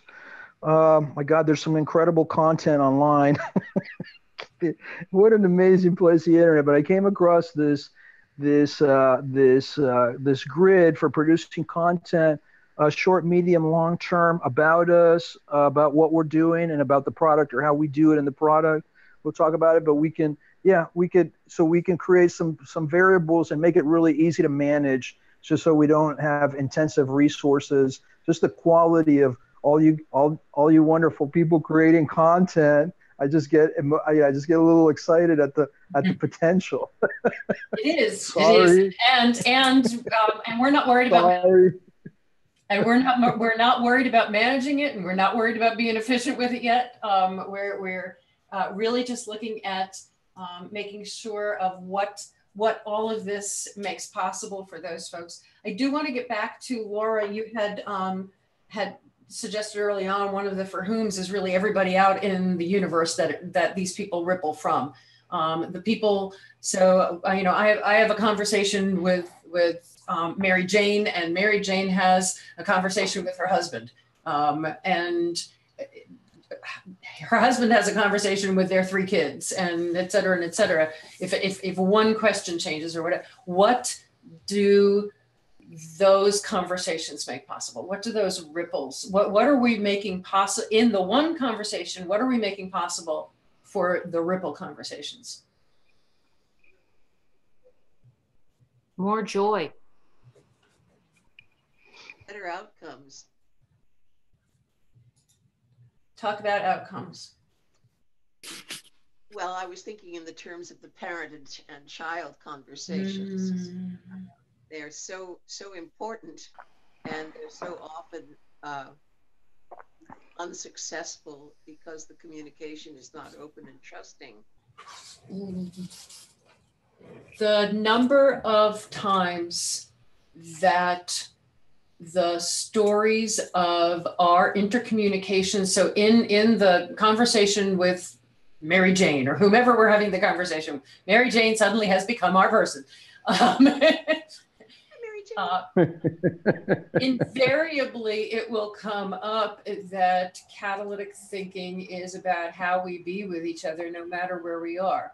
And Rebecca will tell a story about her and Scott, and I will tell a story about me and my mom. And those are the ones that resonate, where people immediately know this is, Dimitri frequently tells the stories about whichever clerk he happened to meet in whatever grocery store that day and the cool thing they got to talk about. And those are the kinds of day-to-day interactions that you're absolutely right, Anne, that's what's going to stick with folks. That's the thing they're going to take into their conversation with their kid, their conversation with their mom. I wound up the conversation I had with the organizational psychologist yesterday. We wound up talking about her aging parents and the fact that they're fighting assisted living, and they're ailing. Neither of them is in good shape, and they really need to. They're one fall away from it not being good for either of them. And what does it take to have that conversation? And I wanted to. I'm sorry but I wanted to jump in. I'm going through a similar situation, and down here it's BAMI, and they make them wait in these long lines, and I walk by, but I've got my father with cancer and stuff like that. They're getting old, 90 and 80, and I'm trying to do 300 million things, and you have to choose who you can help, because you can't help everybody. But it broke my heart that there was an older woman that said, I'm just going to go home and die, because she was just waiting in a long 50 line, 50 people. And just how they're treating older, the system is just it's not humane. It's just, oh my God, until you get all the paperwork. Once you get all the paperwork and stuff squared away, but there's a big bump there that's something we can address. I mean, from a practical standpoint, that's something that would probably be a good place where we could apply catalytic thinking as a practical exercise. Rebecca's on it. Rebecca's already, she's sorry? On that one. But yeah, it is really those conversations that we have in the day-to-day. I think that's if that's something that that we can leave with somebody in one conversation, and the ripples that come from that. Shiva, I can see your brain going like this. Yeah, I just wanted to give you my own personal example very quickly. My husband is a professor, a clinical professor of pediatrics, and as part of that, he teaches various healthcare professionals, from residents, doctors, nurse practitioners, healthcare providers, and all of that. And he was working on a lecture he's going to be giving next week, and it's about collaboration between professionals. And, and his approach was, okay, these are the things the professionals need to do to collaborate with each other. And the only suggestion I made to him was, well, but what do those professionals need to know and feel and be before they can collaborate with each other? Which then has led to this 20-minute, thing that he's going to be presenting to a group of 300 health professionals about, what do you need? And engaging the audience in actually coming up with their own needs and what I need to feel, what I need to know, and all of that. So to just open that conversation amongst a group of professional healthcare providers. So just an example. Wow. Oh my God. That's very, very Just powerful. That's super powerful. That's big. That is big. Or That's big. That's big. That's hardcore. I also, But that's just an example. Congratulations. but I want to know That was a great question. That was a great question. Yeah. Go here ahead, we Rebecca. have the 7 of us who, and anyone watching this recording who is now delighted in that story, because I'm just noting again to all of us, and Laura, we've talked about this, everyone in the room has talked about this, the power of documenting and sharing the stories, because we know this stuff works and this works everywhere. So then what it looks like when we actually scale out is we have a team of people, it's put into the system. Shiva and her husband's story changed the question, changed his entire presentation, and we would go and document and share that story in a variety of whatever ways. Yet we all take that story, because when people say, well, I don't get this, tell me how, give me an example. Exactly. We have so many examples, yet we're doing the passing down of the storytelling to whoever's in the room. So I love the story, Shiva, and it happens in every single time we're all together. We have all these stories come up because we are being this in our life. Yep. Rebecca and Shiva, I want to share my screen for just a quick second. And this is spelled correctly, Rebecca. I don't know if you can see it or not. Your monitor? You're shopping for a monitor. No, this one. You're not seeing the right thing. He would like you to buy him a monitor. No, wherever it went, I was sharing. Yes. I don't know why it didn't share. Let's try it again. Let's share that. almost The next one is his Maserati. So there it is. How's this one? Vroom, vroom, vroom, vroom. there we go. Yeah, I mean, if you guys don't mind, I'm good with some sound effects. Yes. Yeah. Go ahead, Dimitri. So the power of this is where this ends up. It started with a question and it ends up with changing his entire presentation. And all you did is ask him a simple question. And I agree, Rebecca, wholeheartedly. Having a bank of stories is the power to transform people in a way that it goes back to the campfire. Okay, I'm gonna take control now and I'm gonna like crack a whip like I didn't have control before. I have the illusion of control. Because I want to be mindful of time, we have one more group of for whoms that we did not talk about, and that is the people who gracefully decline our invitation to have a conversation. What will that invitation make possible just by virtue of the invitation, rather than the assumption that all the good stuff's going to happen in the conversation? What can just that invitation make possible, especially for the person who doesn't have time for the conversation? Well, that is actually happening with a friend of mine here in Fresno, and it is what it is it gives that person an awareness of the possibilities and a connection to them that can be used later or may not be, but it's there. And that I think is critically important. I would just like to add to Shiva's story briefly, if I may, Hildy, that of the 300 healthcare professionals, someone in that audience is going to connect, because there's always someone. And that is, so changing everything really means changing everything. So. I can speak to the power of standing in front of 300 people and one person in a red sweater over in the corner of my screen connecting.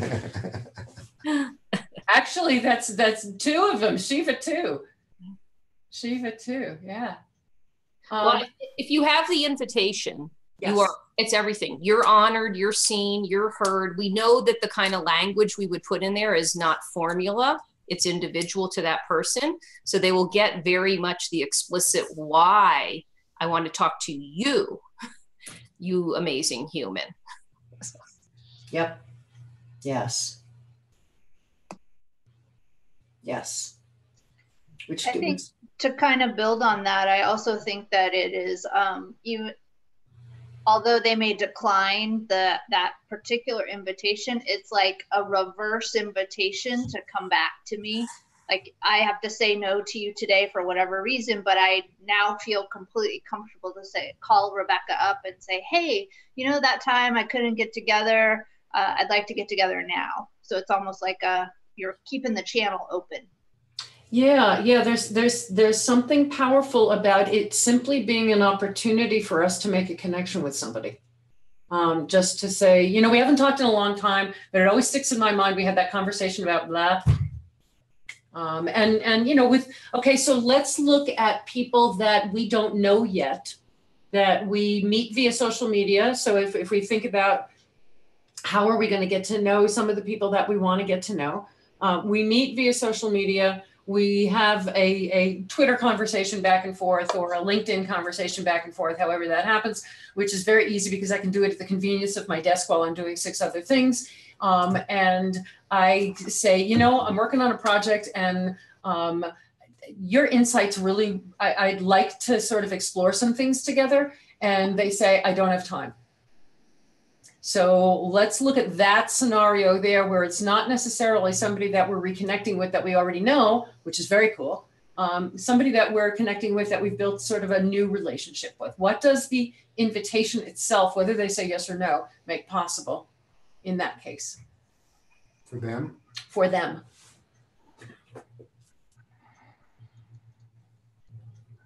I would have to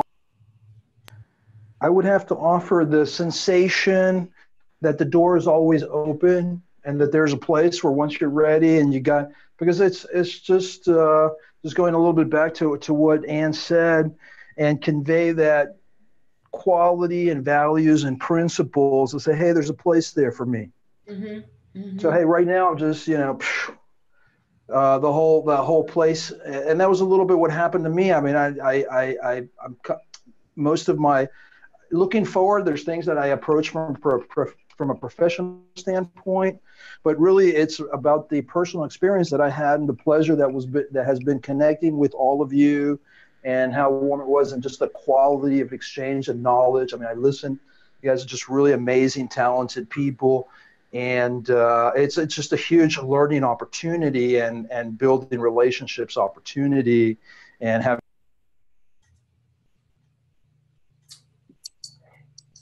What else, guys?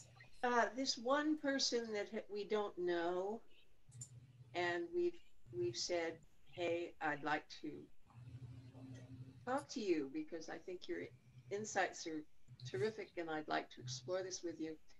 If that person has the wall up because that's what life has taught them to do, I would turn that question back to the group and say, all right, the wall is up. They say, no, I don't have time. What have we done for them other than to say, there's somebody out there who values my opinion?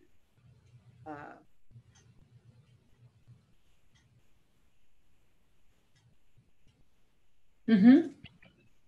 That may be the end of it. And that may be. Yeah. That may be. I will tell you that I get I don't even want to tell you how many requests I get from people who find me fascinating and want to talk. And I'm flattered, but I got the same 24 hours in my day as everybody else has. And I find that I have to be very, very judicious. And my test is if I'm curious. It That's never has quality. anything to do with I remember a conversation with somebody on a back channel on Twitter. I had no idea who they were. Obviously, we were following each other on Twitter just several years ago. Had a conversation, and they said, I've been told that we have a lot of people in common and that we should get together. And I'm going to be home in Tucson soon. And could we get together? And I'm like, okay, I'll have to find time for coffee, and I'm doing and I'm thinking about all of how am I going to fit this in? And fortunately, he then says, and then I'm heading back to Nepal. And I went, yeah, okay, we can meet. And so it's for me, as somebody who is often asked that question, and it could just be me personally, is there something that's tweaking my curiosity, that I know that if nothing else, I'm going to enjoy that hour. There's also something that we haven't talked about, which is the connection to that person. And if the introduction to that person is Rebecca, thought you might be interested in this. So that there is that as well. So, and Hildy, I'm just keying off of the curiosity. Why would Rebecca think I'd be interested in this? And I already have a relationship with her. So I think there's that component as well in terms of I don't know if it's strengthening the relationship, but the relationship between Rebecca and this person by virtue of the fact that they are referring me, or whatever the word would be. So there's that component. So there's so far we've got, we would be connecting with somebody we already know in some way. We would be connecting with somebody that we've met and started a conversation with via social media, because if the first conversation we have is, hi, I think you're interesting, which I get a lot of. Hi, I think you're interesting. Could we have a phone call? The answer is going to be no. But we've met and engaged and had a conversation with over social media over time. And then the third one being we met them via another person, somebody interesting. Totally. Yeah, you are very interesting. That's the truth. I mean, it's really the truth, and it's amazing. But yeah, you have that seduction part in the communication. Working the CRM from a practical standpoint, the CRM buckets, something like that. We would just basically a follow-up, just talking from a practical standpoint, define, and maybe a funnel where we all look at, can analyze and work together the batch, because this is going to generate a whole bunch of contacts. And I really like the quality of the segmentation. I mean, I'm really learning a lot. And just using the question and finessing each stage in the relationship from all the unique varieties in an inbound space. It's a good management of the process. Excellent choice. Excellent manner. So yeah, just from a practical operational standpoint, I wanted to add that. Sure. Is there a fourth person, and that's the person that we would like to know? What I was thinking is that's the person we would get to know via social media. Totally. Okay. But tell me what you're thinking. Have that person on the list. Yeah, that's exactly. Or else it's out there and we read about an article about them in the Stanford Journal or something. Well, and you're right, because there's going to be the people who stay away from social media. Right. And so that's going to be the, and we're getting into the weeds here. We're getting into the how. So I want to pull us back up. But, that's going to be the easy, who do we know that, the 6 degrees of separation. And there's really only 3, I think. So I think we're. I mean, knowing just listening to everybody, I would imagine that we would probably do some limited outreach to ensure the proper execution and finesse the final details. Because I imagine once everything well matured, this is a question of really at the beginning picking up the phone and making a few calls. Right. But it clearly, I think that the people who say no to the invitation, if nothing else, just the, what it speaks to is the invitation itself having some, like you said, Shiva, I'm honored they asked. The invitation itself being a thing that generates something. If I can add, you know, I've had a lot of these invitations. Most of them are asking for money. Of course they are. And a couple of times that I have engaged, the elements that were important to me were, and we are getting into the house and the nitty gritties, but one of the things you said, you and I, people tell me I have to connect with you because you and I have a lot in common, right? And the element of humor has been always very important to me. You know, when it's not just about this thing, right? Well, the thing that Laura was talking about, the networking thing, right? Right. It's not about that, but it's about it. You know, to me, when you bring in that element of humor, you automatically are connecting at a different level. Yeah, which has nothing to do with what it is I want from you, what it is you might want from me, but it has to do with, haha, let's laugh together about something, right? So there are many things that can be included in an invitation to connect, right, that engage people at levels that have nothing to do necessarily with what you want to talk to them about, right, but engage them nonetheless. Right. Very, very much so. Just one, to remind us all, when we invite someone, if we don't know them, we don't know their story because we've never spent time together. So when someone says no, we can't leap to the assuming the worst, which we often do. We don't know. We have no idea what's going on in their life, in their universe. We can't infer and mince we will high potential what the invitation looks like and put it forward. And it will be kind and generous and human. And if someone says no, they said no. Unless we know otherwise. And that's all we know. Yeah. And that's why, again, what do we want the invitation itself to make possible? That somebody feels, because if this is about engagement, then at every point, every single thing we do has the potential to somehow engage somebody in a powerful way. I hate to say this, but we're almost out of time, and I want to spend some time reflecting. Go ahead, Shiva, finish up. I just wanted to say that in the fundraising world where I've been involved in for 20 years, there's never a no. It's just not now. Mm-hmm. Yeah. Yeah. Or not in the way you expected. Right. Not like this, not now. Yeah. Not with this. Yes. Yeah. Yeah. Yeah. And that's pretty cool. As we are doing here, I'd like to do two different reflections today. I'd like to do a quick go around, and I mean quick because Dimitri and I have got to be out of here in 15 minutes. A quick go around how you're feeling after today's conversation. And let me do something first, very, very quickly, is what's next. So that we have a sense of what's next. We'll be looking at next time the conditions that need to be in place for these high potential outcomes. So what do people need to feel? What do they need to have? The Shiva questions. What do they need to believe? What do they need to know? And for anybody watching who is not familiar with catalytic thinking, when we ask questions of what needs to be in place for this high potential outcome to happen, we understand that what has to be in place has to do with them and not us. So it's not, in order for somebody to feel more joy, isn't, well, I'll, give them a present. It's what do they need in order to feel more joy? What do they need in order to feel more hope? What do they need to know? What do they need to believe? And so we'll start building that ladder backwards next time in terms of what do folks need in order to accomplish be all of this cool stuff that we are hoping to create here.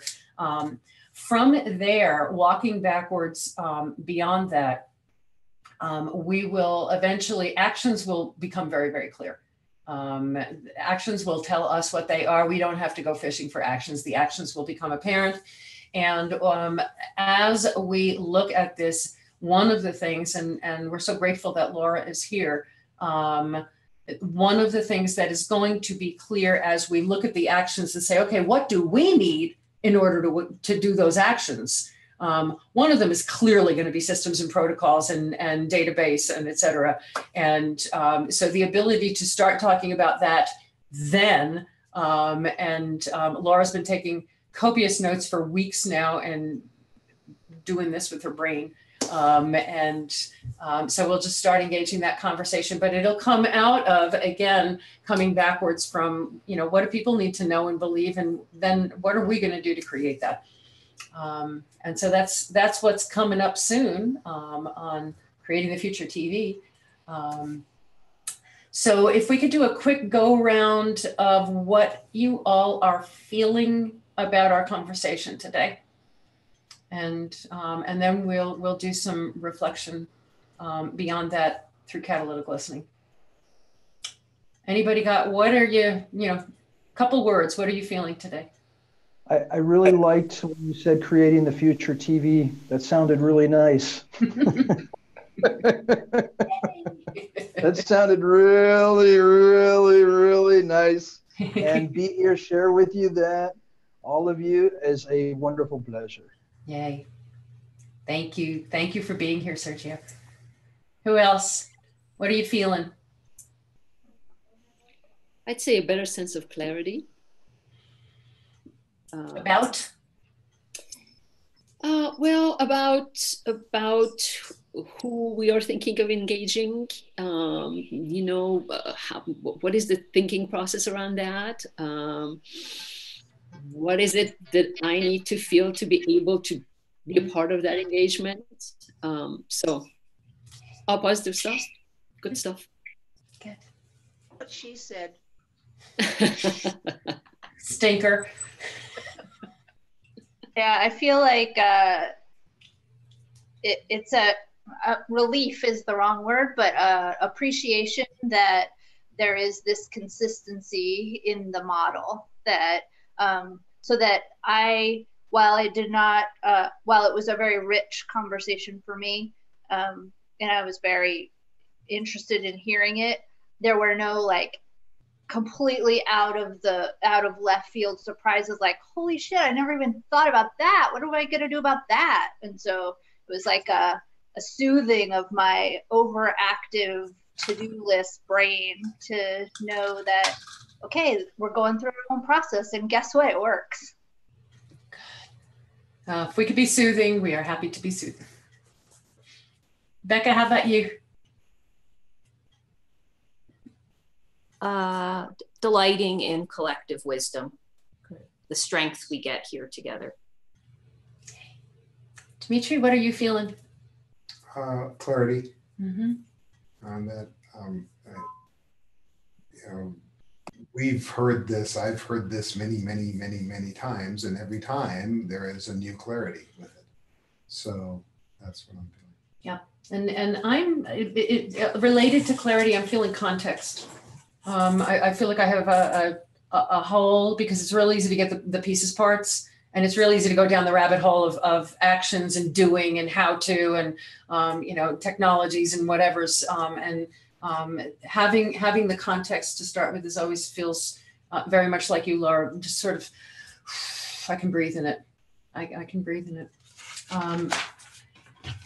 Looking at this through the lens of catalytic listening, outcomes, strengths, values, what strengths are you hearing in our conversation today? Resonance. Talk more. That keying off of Laura's comment that there was no surprise, and in a good way, there was no surprise. That there is a kind of a harmony of thinking here between 7 souls that are on the little screen here. That there is harmony and there is resonance and there's a consistency of approach and message and thinking and whatever. Cool. Thank you. What else are you guys seeing as strengths that we talked about today? The power of an authentic invitation. Mm-hmm. I was going to say something along the lines of the power of a non-transactional relationship. This is basically the same thing. Mm-hmm. That's very powerful. Mm-hmm. I'm also looking at strengths being stories, which they always are. And one of the things that I'm loving about our meetings is that there is at some point, and frequently more than one point in our conversations, somebody comes up with a phrasing of something that we can all then take. And, you know, Anne, you reflecting on Shiva's, you know, will you create with me? Will you come create with me? Shiva, you're talking about the fact that opening doors will open all of us. There's something powerful in those phrasings that we can repeat. And I think that's a huge strength. I would talk about the strength in the commitment to the principles of this practice. Mm-hmm. It is so easy to jump and say, okay, now what are we going to do? Right. And in fact, I would admit that from time to time I go, okay, what are we going to do? What are we going to do? And it's all part of excitement about it. It has nothing to do with, you know, but that commitment to stay with the process and stay with the principles and follow what we know works. Yeah, you know, it's remarkable the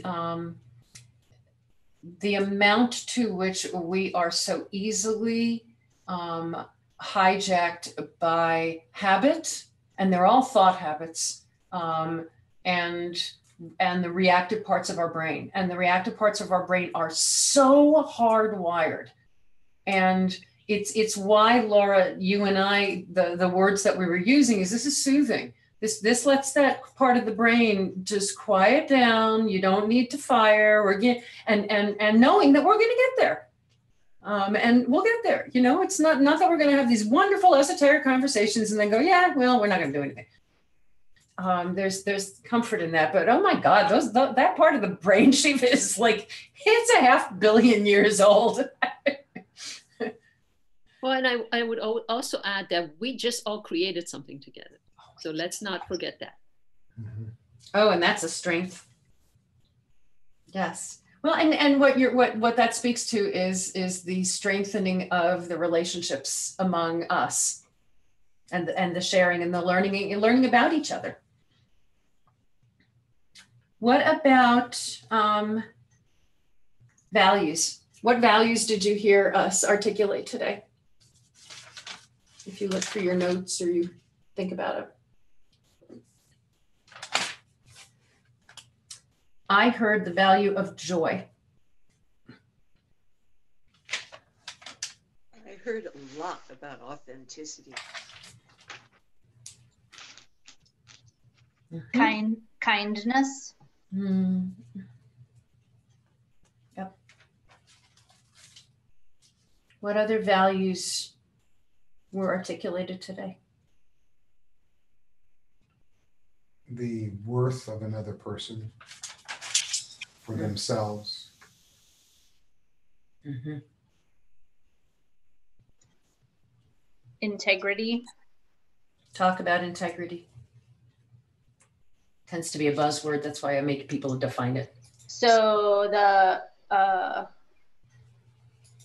through the consistency of the framework, and also the way each of us, or my experience, try to remember to walk the talk the walk and walk the talk, however that works.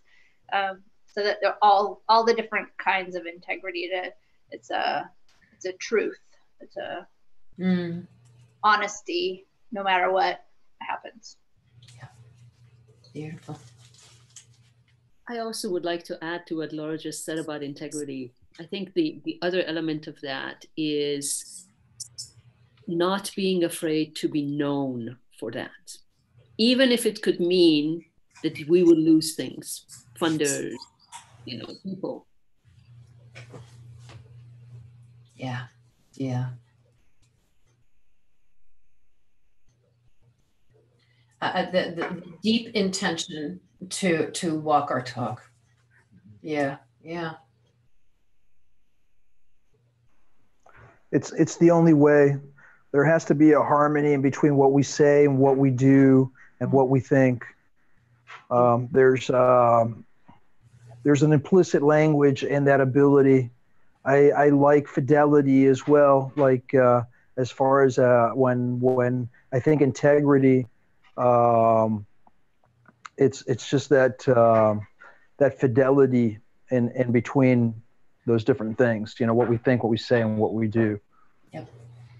Yep. Any other values that you guys heard? I heard lots of value in relationship, in just the value of just being in relationship with other humans. Well, and I think specifically in honoring relationships versus transactional relationships.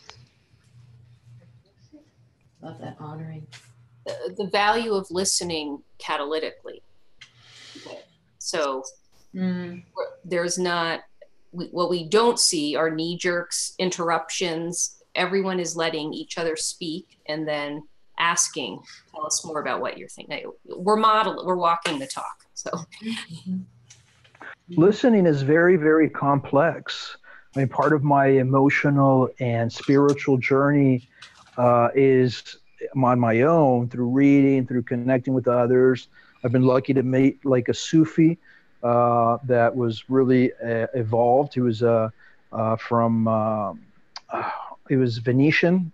So from the very modern island of Venetia, where these guys innovated during decades in so many in art, in culture, in business, and he was born there, and he was sort of a Sufi for me. So as we go, and I was like always part of my I would work on myself. We all work on ourselves every day. It was like improve my vision, and it was like 5 years improving to see better, to realize how difficult and important it is to listen. It's just and how easy it is to hear what you want. It's just that from a perception standpoint, supply some practical knowledge there as part of a communication strategy or some internal work, because being able to separate the reality from the perception or the thought is a process in itself. Yep, and that is catalytic listening. That is the entire practice in catalytic thinking of catalytic listening. I think the proposal is awesome. Last question is, what outcomes did you hear? As we were talking, we talked almost entirely today about outcomes, what we want things to make possible. What did you guys hear?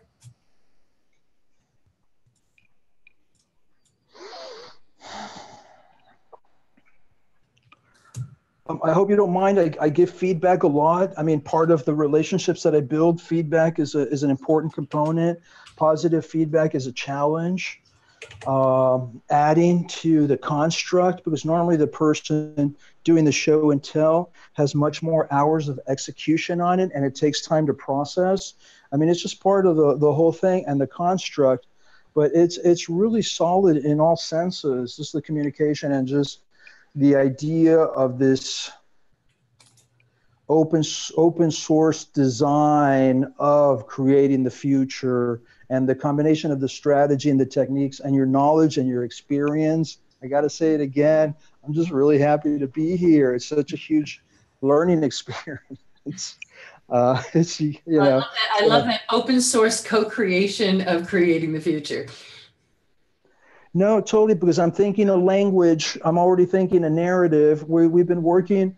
I've been working on implementing Kaizen innovation events in organizations to manage the velocity of change and assure quality and performance for high-level environments like ours. And part of that communication is just fundamental. So the construct that you have and these. So basically just working together, I'm thinking of a narrative. It's transmedia narrative so that we can create a good communication strategy through an editorial guideline, simplify the process, lower the cost, maximize the returns, and really create some quality content. I think the basis of the team, of all the resources here sitting on this Zoom call, is just amazing. Excellent, excellent. Any other outcomes that you guys have heard from our conversation today? It was pretty much all outcomes. And they All were outcomes. good. Very Yep. positive. Yep. Yep. It's time. Yeah, for really that. focused. Well, any other last words? I'm going to take the last words because we're 5 minutes over when Dimitri and I need to go. And that is that I'm just deeply grateful for the conversation today. This has been perfect and excellent. And next time we will start on time. Technology, we will start on time. Where is that tech guy? And Like a minute. If you if you guys need some tech guy, if you need some tech guy, let me know. That helps out. I mean, it's just the wild west getting all that stuff ready. And you know, but it's all part we of will the not be leaving experience. early next time. And so if 2 weeks looks good for you guys, we can confirm via calendar, but just deeply, deeply grateful to all of you. And many thanks.